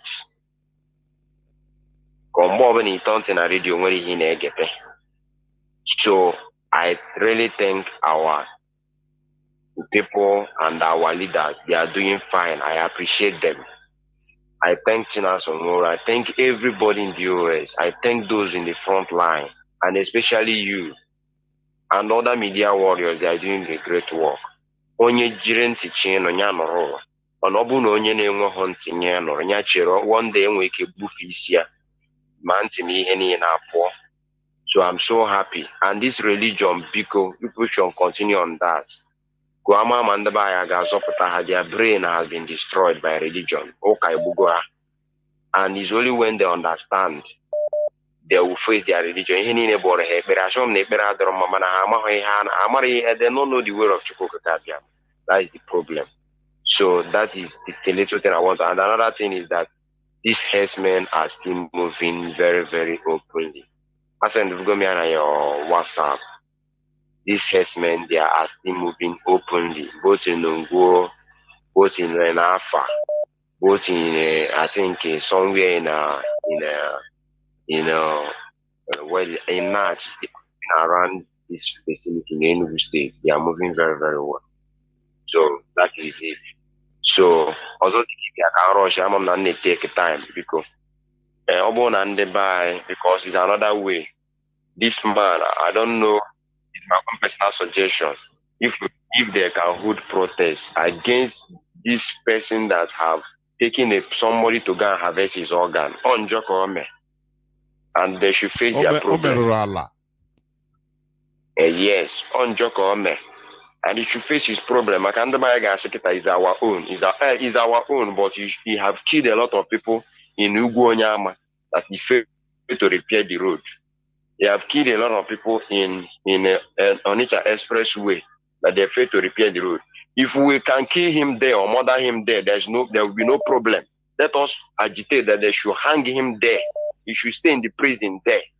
Because a lot of pregnant women, great men that are supposed to build a plane for us, that are supposed to build a car for us, have died there. This is another suggestion. If there be protests, hold them. Thank you, my brother. I really appreciate it. Thank you very much. Everything is on the line. Caller, I think you'll be the last caller. Caller on WhatsApp, please. You make it 4 minutes maximum. 4 minutes. Okay. Mazi Jonathan, good evening from here, from my location. My name is Chukwu Kanda Jomad. I'm calling from Sweden. So, based on the analysis, what you brought up this evening, we are very happy for the analysis. I don't want I make another where man with the waiting on one when you could be told your monkey. So, what I'm saying about is that,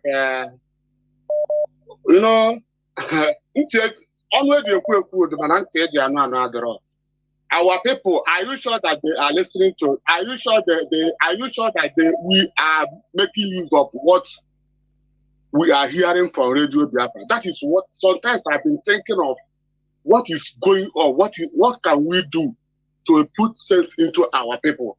Even from here in Biafra here, even the way some of us are behaving. Now that is, it means that forever. So what I'm talking about is that we are suggesting that we should continue talking, and we should make our point direct. Especially, we focus our attention in recruiting Boko Haram into Nigeria government. We must continue hammering on that. We must continue. That will be the most important issue in this very struggle. Why should Nigeria government recruited Boko Haram into the police and the army, and they are forcing 70 million of people to remain in the same one country. No. This should be our campaign. That is my suggestion. Thank you, sir. Mazi, thank you. Your suggestions are noted. Thank you very much. This is the last call. Some people, once they hear last call, that time they start firing. I don't know. Let me give this person benefit of doubt. Please, caller, I give you 2 minutes. We're on the verge of closing. Caller on WhatsApp, can you hear me? Caller on WhatsApp, can you hear me? Yes, sir. Mazi, I can hear you. You have 2 minutes. 2 minutes. Go on, please. Yes, sir. Yes, sir, Mazi. My name is Marco Risachukuma. Calling from my location from Zudonga. Mazi, I heard your submission this evening. But I greet you.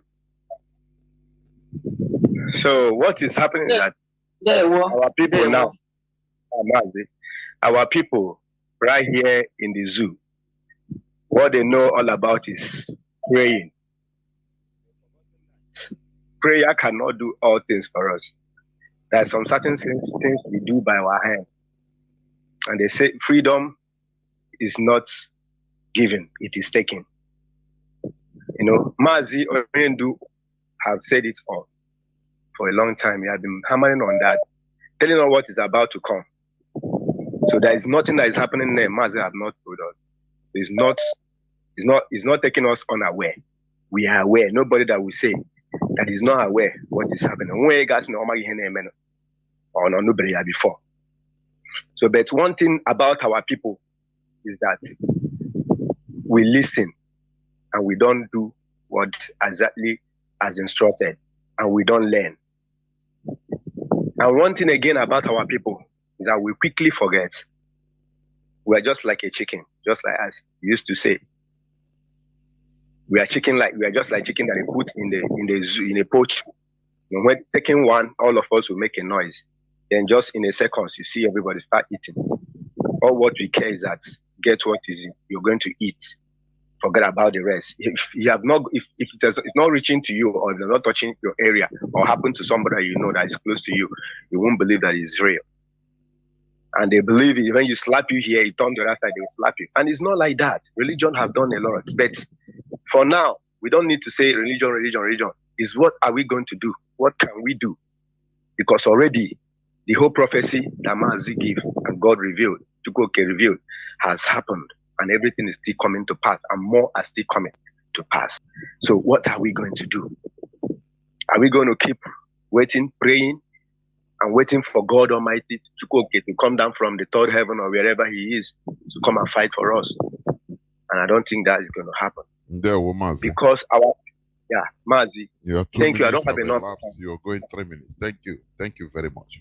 Yeah, Mazi, God bless you. I'm blessed, Wanda. I know you remember this voice. My dad is still in mortuary. I haven't buried yet. Okay. Yeah. My condolence.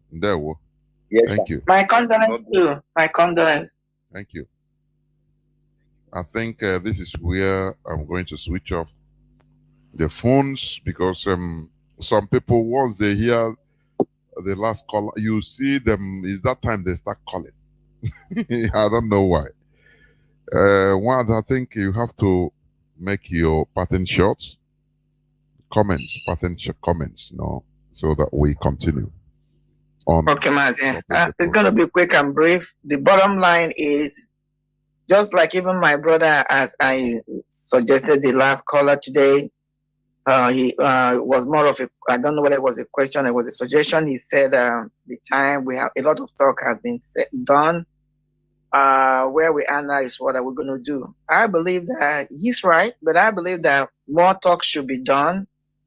And when it comes to action, is for our people to know that, just like he said, I'm quoting him, freedom is not given, it is taken.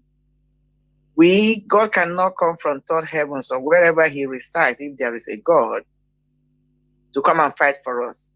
That is why we are physical. God is a spiritual being. We are in a physical realm, dealing with physical reality. So we know that spiritual battle is different thing from physical battle. What we are fighting, what is facing us, what is rearing towards us is physical battle. So asking us what do we need to do, people know what to do. If you're in your house and an enemy is coming to invade you, a thief is coming to rob you, are you going to fold your hands? The answer is no. We are human beings, we are reactionary. It's only a tree that will say, I'm coming to cut you down, and it will stand there, you come to cut them down. So our people know what to do. So, but again, somebody like me is saying that it's because they don't truly believe it will come to them, which comes to this adage of our people must know that. And that is the reason why when you see a goat eating from the farmland that is closer to the that of your neighbor, you don't keep quiet because it's not my farmland. You chase away the goat, because when that goat finishes eating the yam of your neighbor, it's coming to you. So again, it goes back to what we're saying about religion and individualism. Let us go back to that concept. Let us go back to that thing we are known for. That what hurts one hurts the rest. That we put it this way: when the eye is crying, the nose is affected. That's the concept we must go back to adopt, and know that we are here to do practical and physical things, and let's leave the spiritual things for God to do. That's how I'm going to submit now. There one other. Before I continue on my pattern shot, closing remarks, let me say this to our people. The fact that you are not seeing an immediate result to your liking now doesn't mean that things are not done or things are not happening. This attitude is why we are not consistent. Because we want immediate result. If we don't get it, we say, nothing is happening. Oh, they leave our leader inside. Our leader, our leader, they say is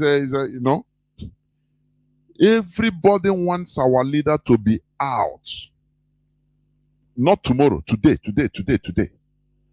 But people should understand the magnanimity of what we are doing or what we have faced.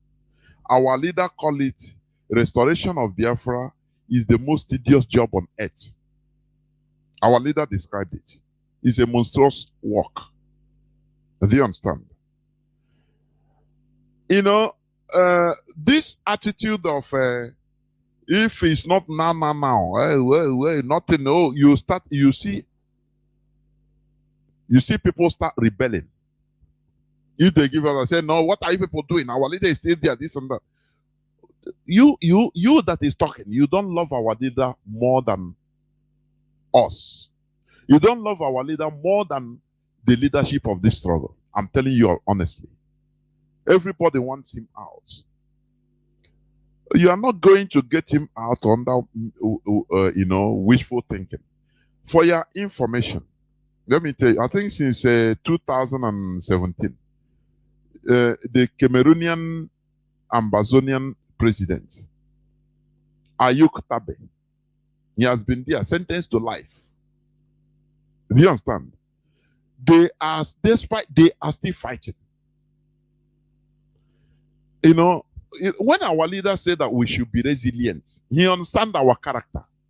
Because you see, many of our people coming to use excuse, because of their tedious character. They use the excuse, our leader is here. I wonder what is it? We go and get as if it's our leader. I know Mazi Chinas have asked. Is our leader in a police station to go and bail him? Is that so?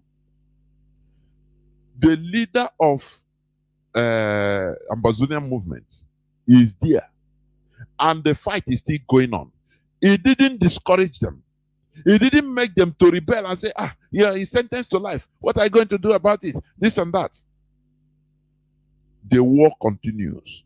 That is why I used to say that the problem we are having is from us. Because of this 15 minutes character we have, memory, 15 minutes memory. We want the result now, now, now. If it is not now, now. If it is not now, we become discouraged and follow another way. Because all the also is why we are still rolling around the whole diameter, rolling in circles. Because all the also. Oh, if IPOB is not, and when Biafra is going to come, this Biafra, I don't talk every time on radio, talk. We are tired of hearing. And you want the radio to close down so that you could start laughing, say, no, you are no more talking. So what happened? That's why. You know, our people are also wabeke. When IPOB doesn't have a ESN, you see people laughing. Say, you people are just empty talkers. No, I cannot join unless when I see things on ground, I know that I will join. Now they see that IPOB launch years and they say, no, IPOB in a boom man. I don't want to join. I beg. I don't want to have. You see that our people, the number one problem we have is our people is we. If we understand this, now we will ameliorate our character. Do you know the damages caused by Azikiwe and Okpa Biaseka during the Revolutionary War? Do you know the damages they cause? Do you know that? No, you don't know. That is why you don't understand the problem we are in. What we are suffering is the mistakes of the people before us. And we don't want our future generations to suffer our mistakes. You see people now become obedient. Obedient. Now with it we can. They have calculated how with it you can, become. After all, will make us. It will not kill us. After then, Biafra will start declare Biafra, and you see the people, and you look, and you see that this is why we are suffering, because we are not consistent. We think that freedom fighting. Getting our freedom is going to buy goods in the market. Oh, if you trade on Okreka, you go to Cotonou buy. If you didn't sell well, you lose. Now you change. You turn to bicycle pass. You go another time, you go change the bicycle pass. If bicycle pass didn't work the way you want, now you talk container from Germany on the motorcycle pass. You think that freedom fighting is like that? You continue changing. I say the international community are watching. There is they want you because they themselves getting their own freedom. Let me tell you, even revolutions they made, it cost them thousands, if not millions of their lives in Europe. So for you to show that what you are fighting for is so dear to you, they will look that you continue being consistent. It doesn't matter what is being thrown at you. A time comes when, do you know when they started intervening in South Sudan issue in their war? Not the first year, second year, no. They watched them being killed. They watched Janjaweed slaughtering them, and they kept quiet to know whether these people will continue being consistent. If this thing is dear to you, if you have freedom, you really want what you want, continue. You don't cry and say, oh, because I'm killed. No. Everybody shed blood. Blood is shedded for people's freedom everywhere, even in Europe. Do you know how many millions of lives been lost in revolutions in Europe for them to liberate themselves and be what they are today? Now you want your own to come in a platter of gold and they offer it to you. Pope will come and say, oh yeah, take your freedom, I beg. Others will come and, you are in cloud cooker land. That is the reality. You see, our leader have said this several times, and I will reiterate. The war that was fought for 18 months, 32 months is it? Almost 3 years. Had it been, according to secret reports, had it been the war was kept for another few months, the tide would have changed. But our people, hey, now, Ojuku, now stop this carnage. Now, if it is to go and serve, let us go back to pressure. You see pressure from people that want to make money, that don't want to die. They want to make money. Go to house or go take back their house. That is why we are suffering today, because we lack consistency. We don't.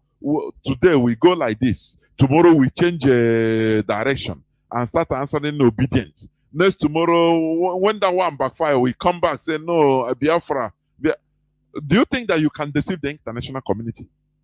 Do you think why you know we think that we are smart? That is rubbish. That is the thing.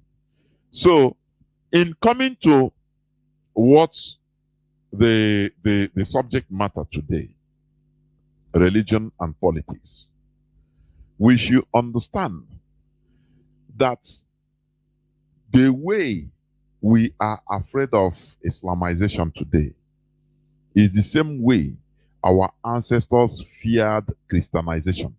Christianization committed crimes in our land also. For you to be carrying Bible, to be answering this and that, defending what you don't know. Blood was shed. That is the reality. What we are, just like one of our brothers say, we should be doing something with our brain. That is it. Omega, but we should do something with our brains, not to swallow everything hook, line, and sinker. The same way our politicians swallowed Nigeria is our only country, our only hope, whereas other people are doing things with reserve. It is only Igbos that believe that Nigeria is our all and all. Fulani believe that Nigeria is second option. Fulani is their nationality. That is why they are on top today. They are controlling everybody because they have reserve. We don't have reserve. That is what is worrying us also in religion. We should have reserve and stop demonizing our own thing, our own culture, our own religion. Stop calling it demon. Demon is demon. No. Destroying our culture. That is ignorance. Do you understand? That is complete ignorance. And that ignorance is what we are dealing with here. Do you understand me? You know, the Europeans, they fought for everything because they were enlightened first in humanity. That is the truth. And that is why they are able to conquer everywhere. Yes. With their traditions, religion, everything, they spread. Many people use their brain in order to get what they want from them, the technology, and continue maintaining their own culture. You know, before I said that, look, our people, even black race, we are the most intelligent. Do you know why? We have to go to school and learn, first of all, learn foreign language before anything. Using that foreign language now to study, and still we do good. Tell a Spanish to come and learn Yoruba. Then after learning Yoruba, he use it to school and use it to write exams and pass, write his exams from primary to secondary to tertiary education to the university, and see how difficult it will be. But we don't understand this. What we are saying, the religion, they brought it in order to divide us. It's not love. It's not born out of love. Just like Wanda said, during the transatlantic slavery, they pack black slaves under the ship, chain them. They are dying. They are nothing, savages. Whereas on top deck, they are conducting mass, preaching. What does it mean? And okay, those people that they killed, they called subhuman savages. They are the people now that they want to push to go to where is better, in heaven. Don't you see that there is something that is not adding up there? There is a terrible plan there that is not, or it's until now that we start decoding. Do you understand? So the Europeans, they even divided the world. The Spanish and Spanish Empire and Portuguese Empire. These empires, they are the first to divide the world for themselves. In that time world order, I think in 15th century, 1494, in what they call the Treaty of Tordesillas, where they signed it. This place is for you. This place, the known world at that time. Because they are enlightened. It's not because they were so prayerful. It's not because they were, doing this and that, but because they made use of their natural brain, physical brain God created for them, God gave them. That is what we are doing here. In order to prod that brain, that your side, that brain you think that you don't need it, for you to start reasoning, thinking. Because it doesn't make sense. People that don't want us to have, they don't want to put any, no matter we have natural seaports, we have seas in our land, everywhere. No seaports, no international airport. Now all of a sudden they love us so much. They want to bring their ideology. They want to lead us to heaven. Don't you see that they are pushing you to go so that they will gather everything in this world for themselves? The same system with the Europeans. Good idea. This is what we are saying here. Thank you for listening. On this hallowed platform, Biafra is our religion. Biafra is our ideology, our way of life. If you have any other religion apart from Biafra, know that you've not started. Tomorrow, do not forget that we have interactive session with Mazi Chinas and Woru by 7:30 BT, please. You bring your questions. I know some people are already sending their questions. We continue in the fight. Our leader will be released. That is the truth of it. It is not, the way maybe how you think it, that, you are ononokoge, the zeal, the type of zeal, you very zealous, and that zealous goes abruptly, it stops, so it's not because of that things will happen. It's only consistency that is the key. Consistency is the key.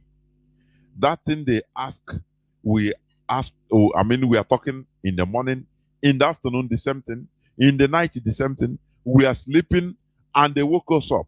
The same thing, no changes. That is when our enemies will understand that we are really serious. All help will come from other places. The same way he came to the South Sudanese. They killed the South Sudanese until they have people scattered all over Europe, all over Africa, Kenya, everywhere, no matter their little population. In America, they call them the lost boys of Sudan.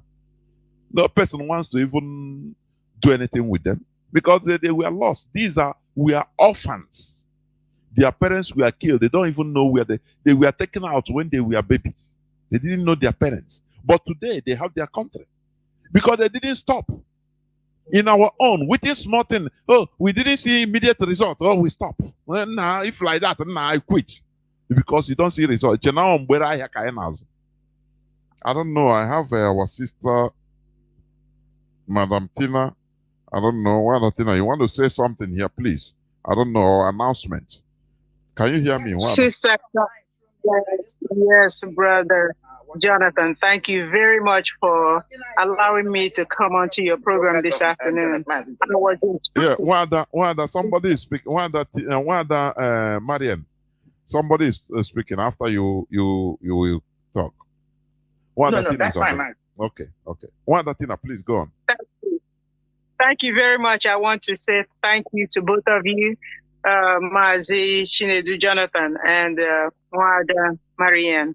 Thank you very, very much for this.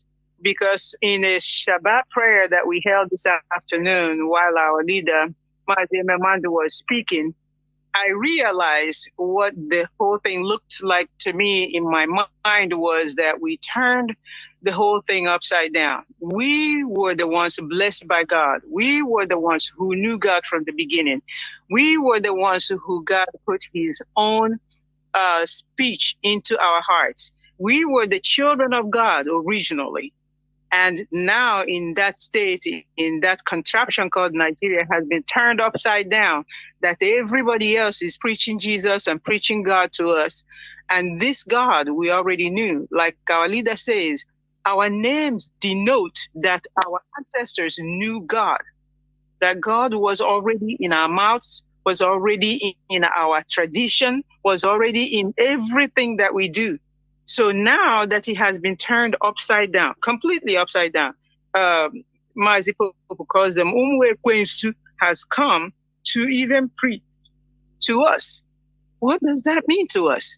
It means that we have strayed so far away from where we're supposed to be that we did not even recognize that the people now preaching to us do not even know God. These people are the people who concocted something and came and blinded us with their concoction. And that is what makes my heart bleed. That we who are supposed to know the word of God, know and carry the Spirit of God, now everybody comes and preaches the word of God to us. It is upside down. It is totally upside down. And I hate that for us because that means that we have strayed so far away. So I thank you two for bringing our minds back to this. And I thank all great Biafrans who are trying to separate ourselves from this. The other things that are being preached to us that does not resonate with us. Like if somebody's saying, bring your tithe, bring your this and do this, it's all about money. They're all preaching so that we can enrich them.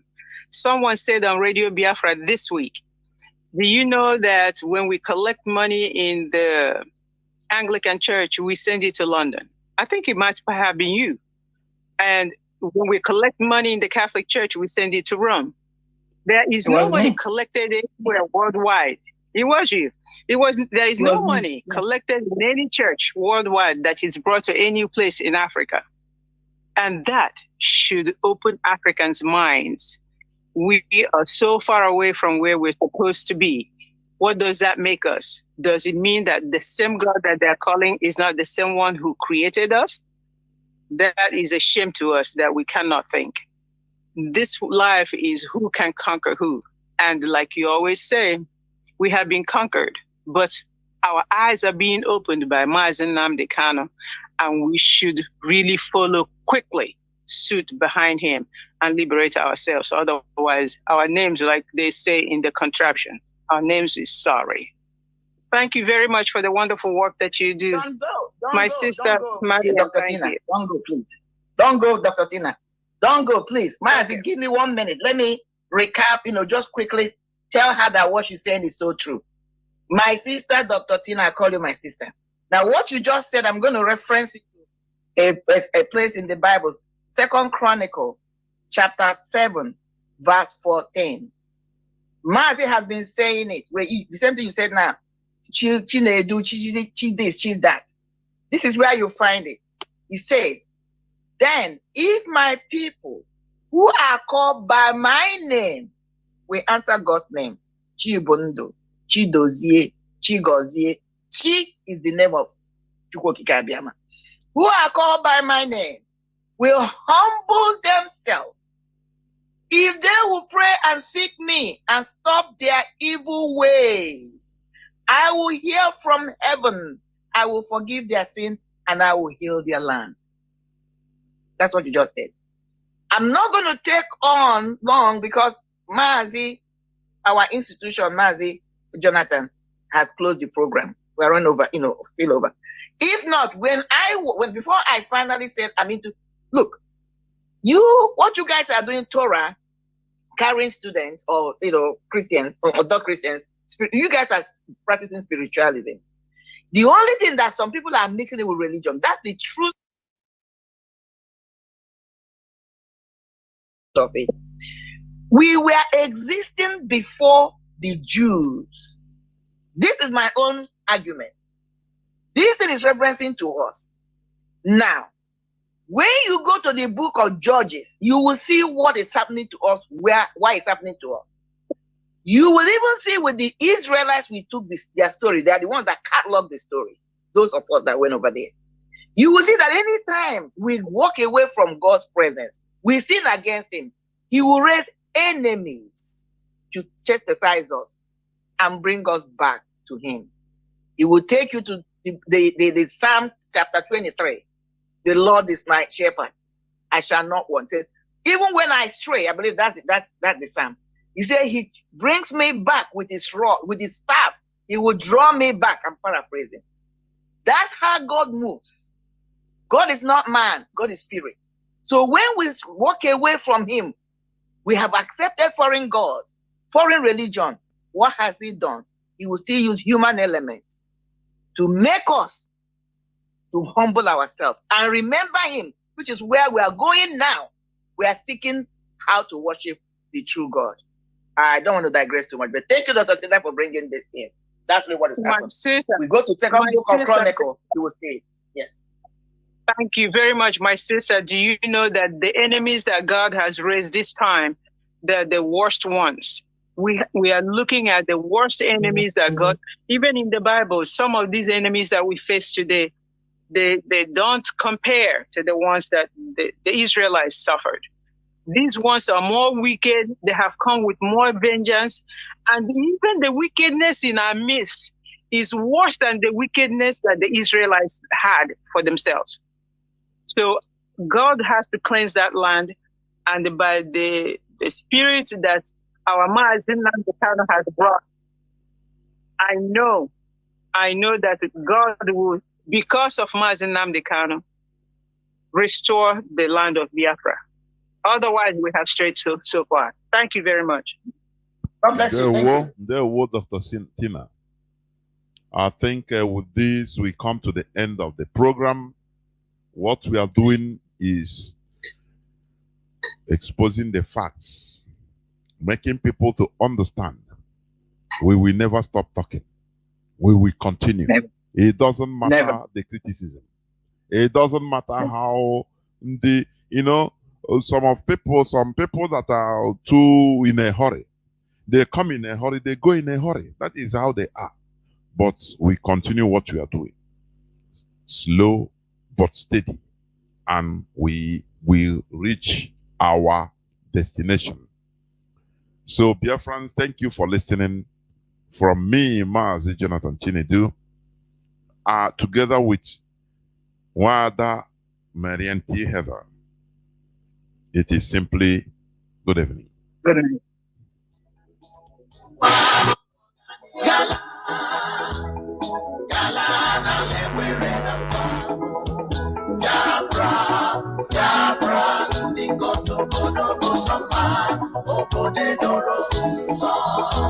The land of the rising sun is a home of hope, of the Biafrans. The fire of the eastern land is a promised land, a blessed land of the Chukwubiama. Emeka Bonusi Biafra, Emeka Bonusi Biafra, Gaimara, Biafra, Kane Boso Kamiru, Agaimara, Biafra, Kane Boso Kamiru, Biafra, Kane. Somewhere, Waboke, Anijala, Awama. Wana lemo kama na lombo wana jumo wasina Biafra na chukwu kike Biama onye no naka Biamera ni e marama Sampe ugwa toke Anijala na landamo Biafra baloma ala chukwu kosiri ala mana ala chukwu the rising sun. Mgbe mpụka kwuru okwu wee sị o ji ihe nwatakịrị o were aka ya elu aka fụwa ya ụfụ wetuo ya maka na ọnọdụ udo adịrọ n'igwe mma. Sọmpe ndị ala adịghị mma, ndị zuru ndị na-aṅụ ọbara mmadụ, ndị okwu ha abịakwala n'ọzọ ka ha kwatuso Biafra. Mana Chukwu okike abịa ma gị ka ịnụmaka, mana Chukwu okike abịa ma gị ka ịnụmaka, na anyị ga-ala ụgbọ abụ ka anyị je were anyị. Ụgbọ abụ ka anyị je ala, Biafra na-ata. The land of the rising sun is a home of hope of the Biafrans. The fire of the eastern land is a promised land, a blessed land of the Chupa Biafra.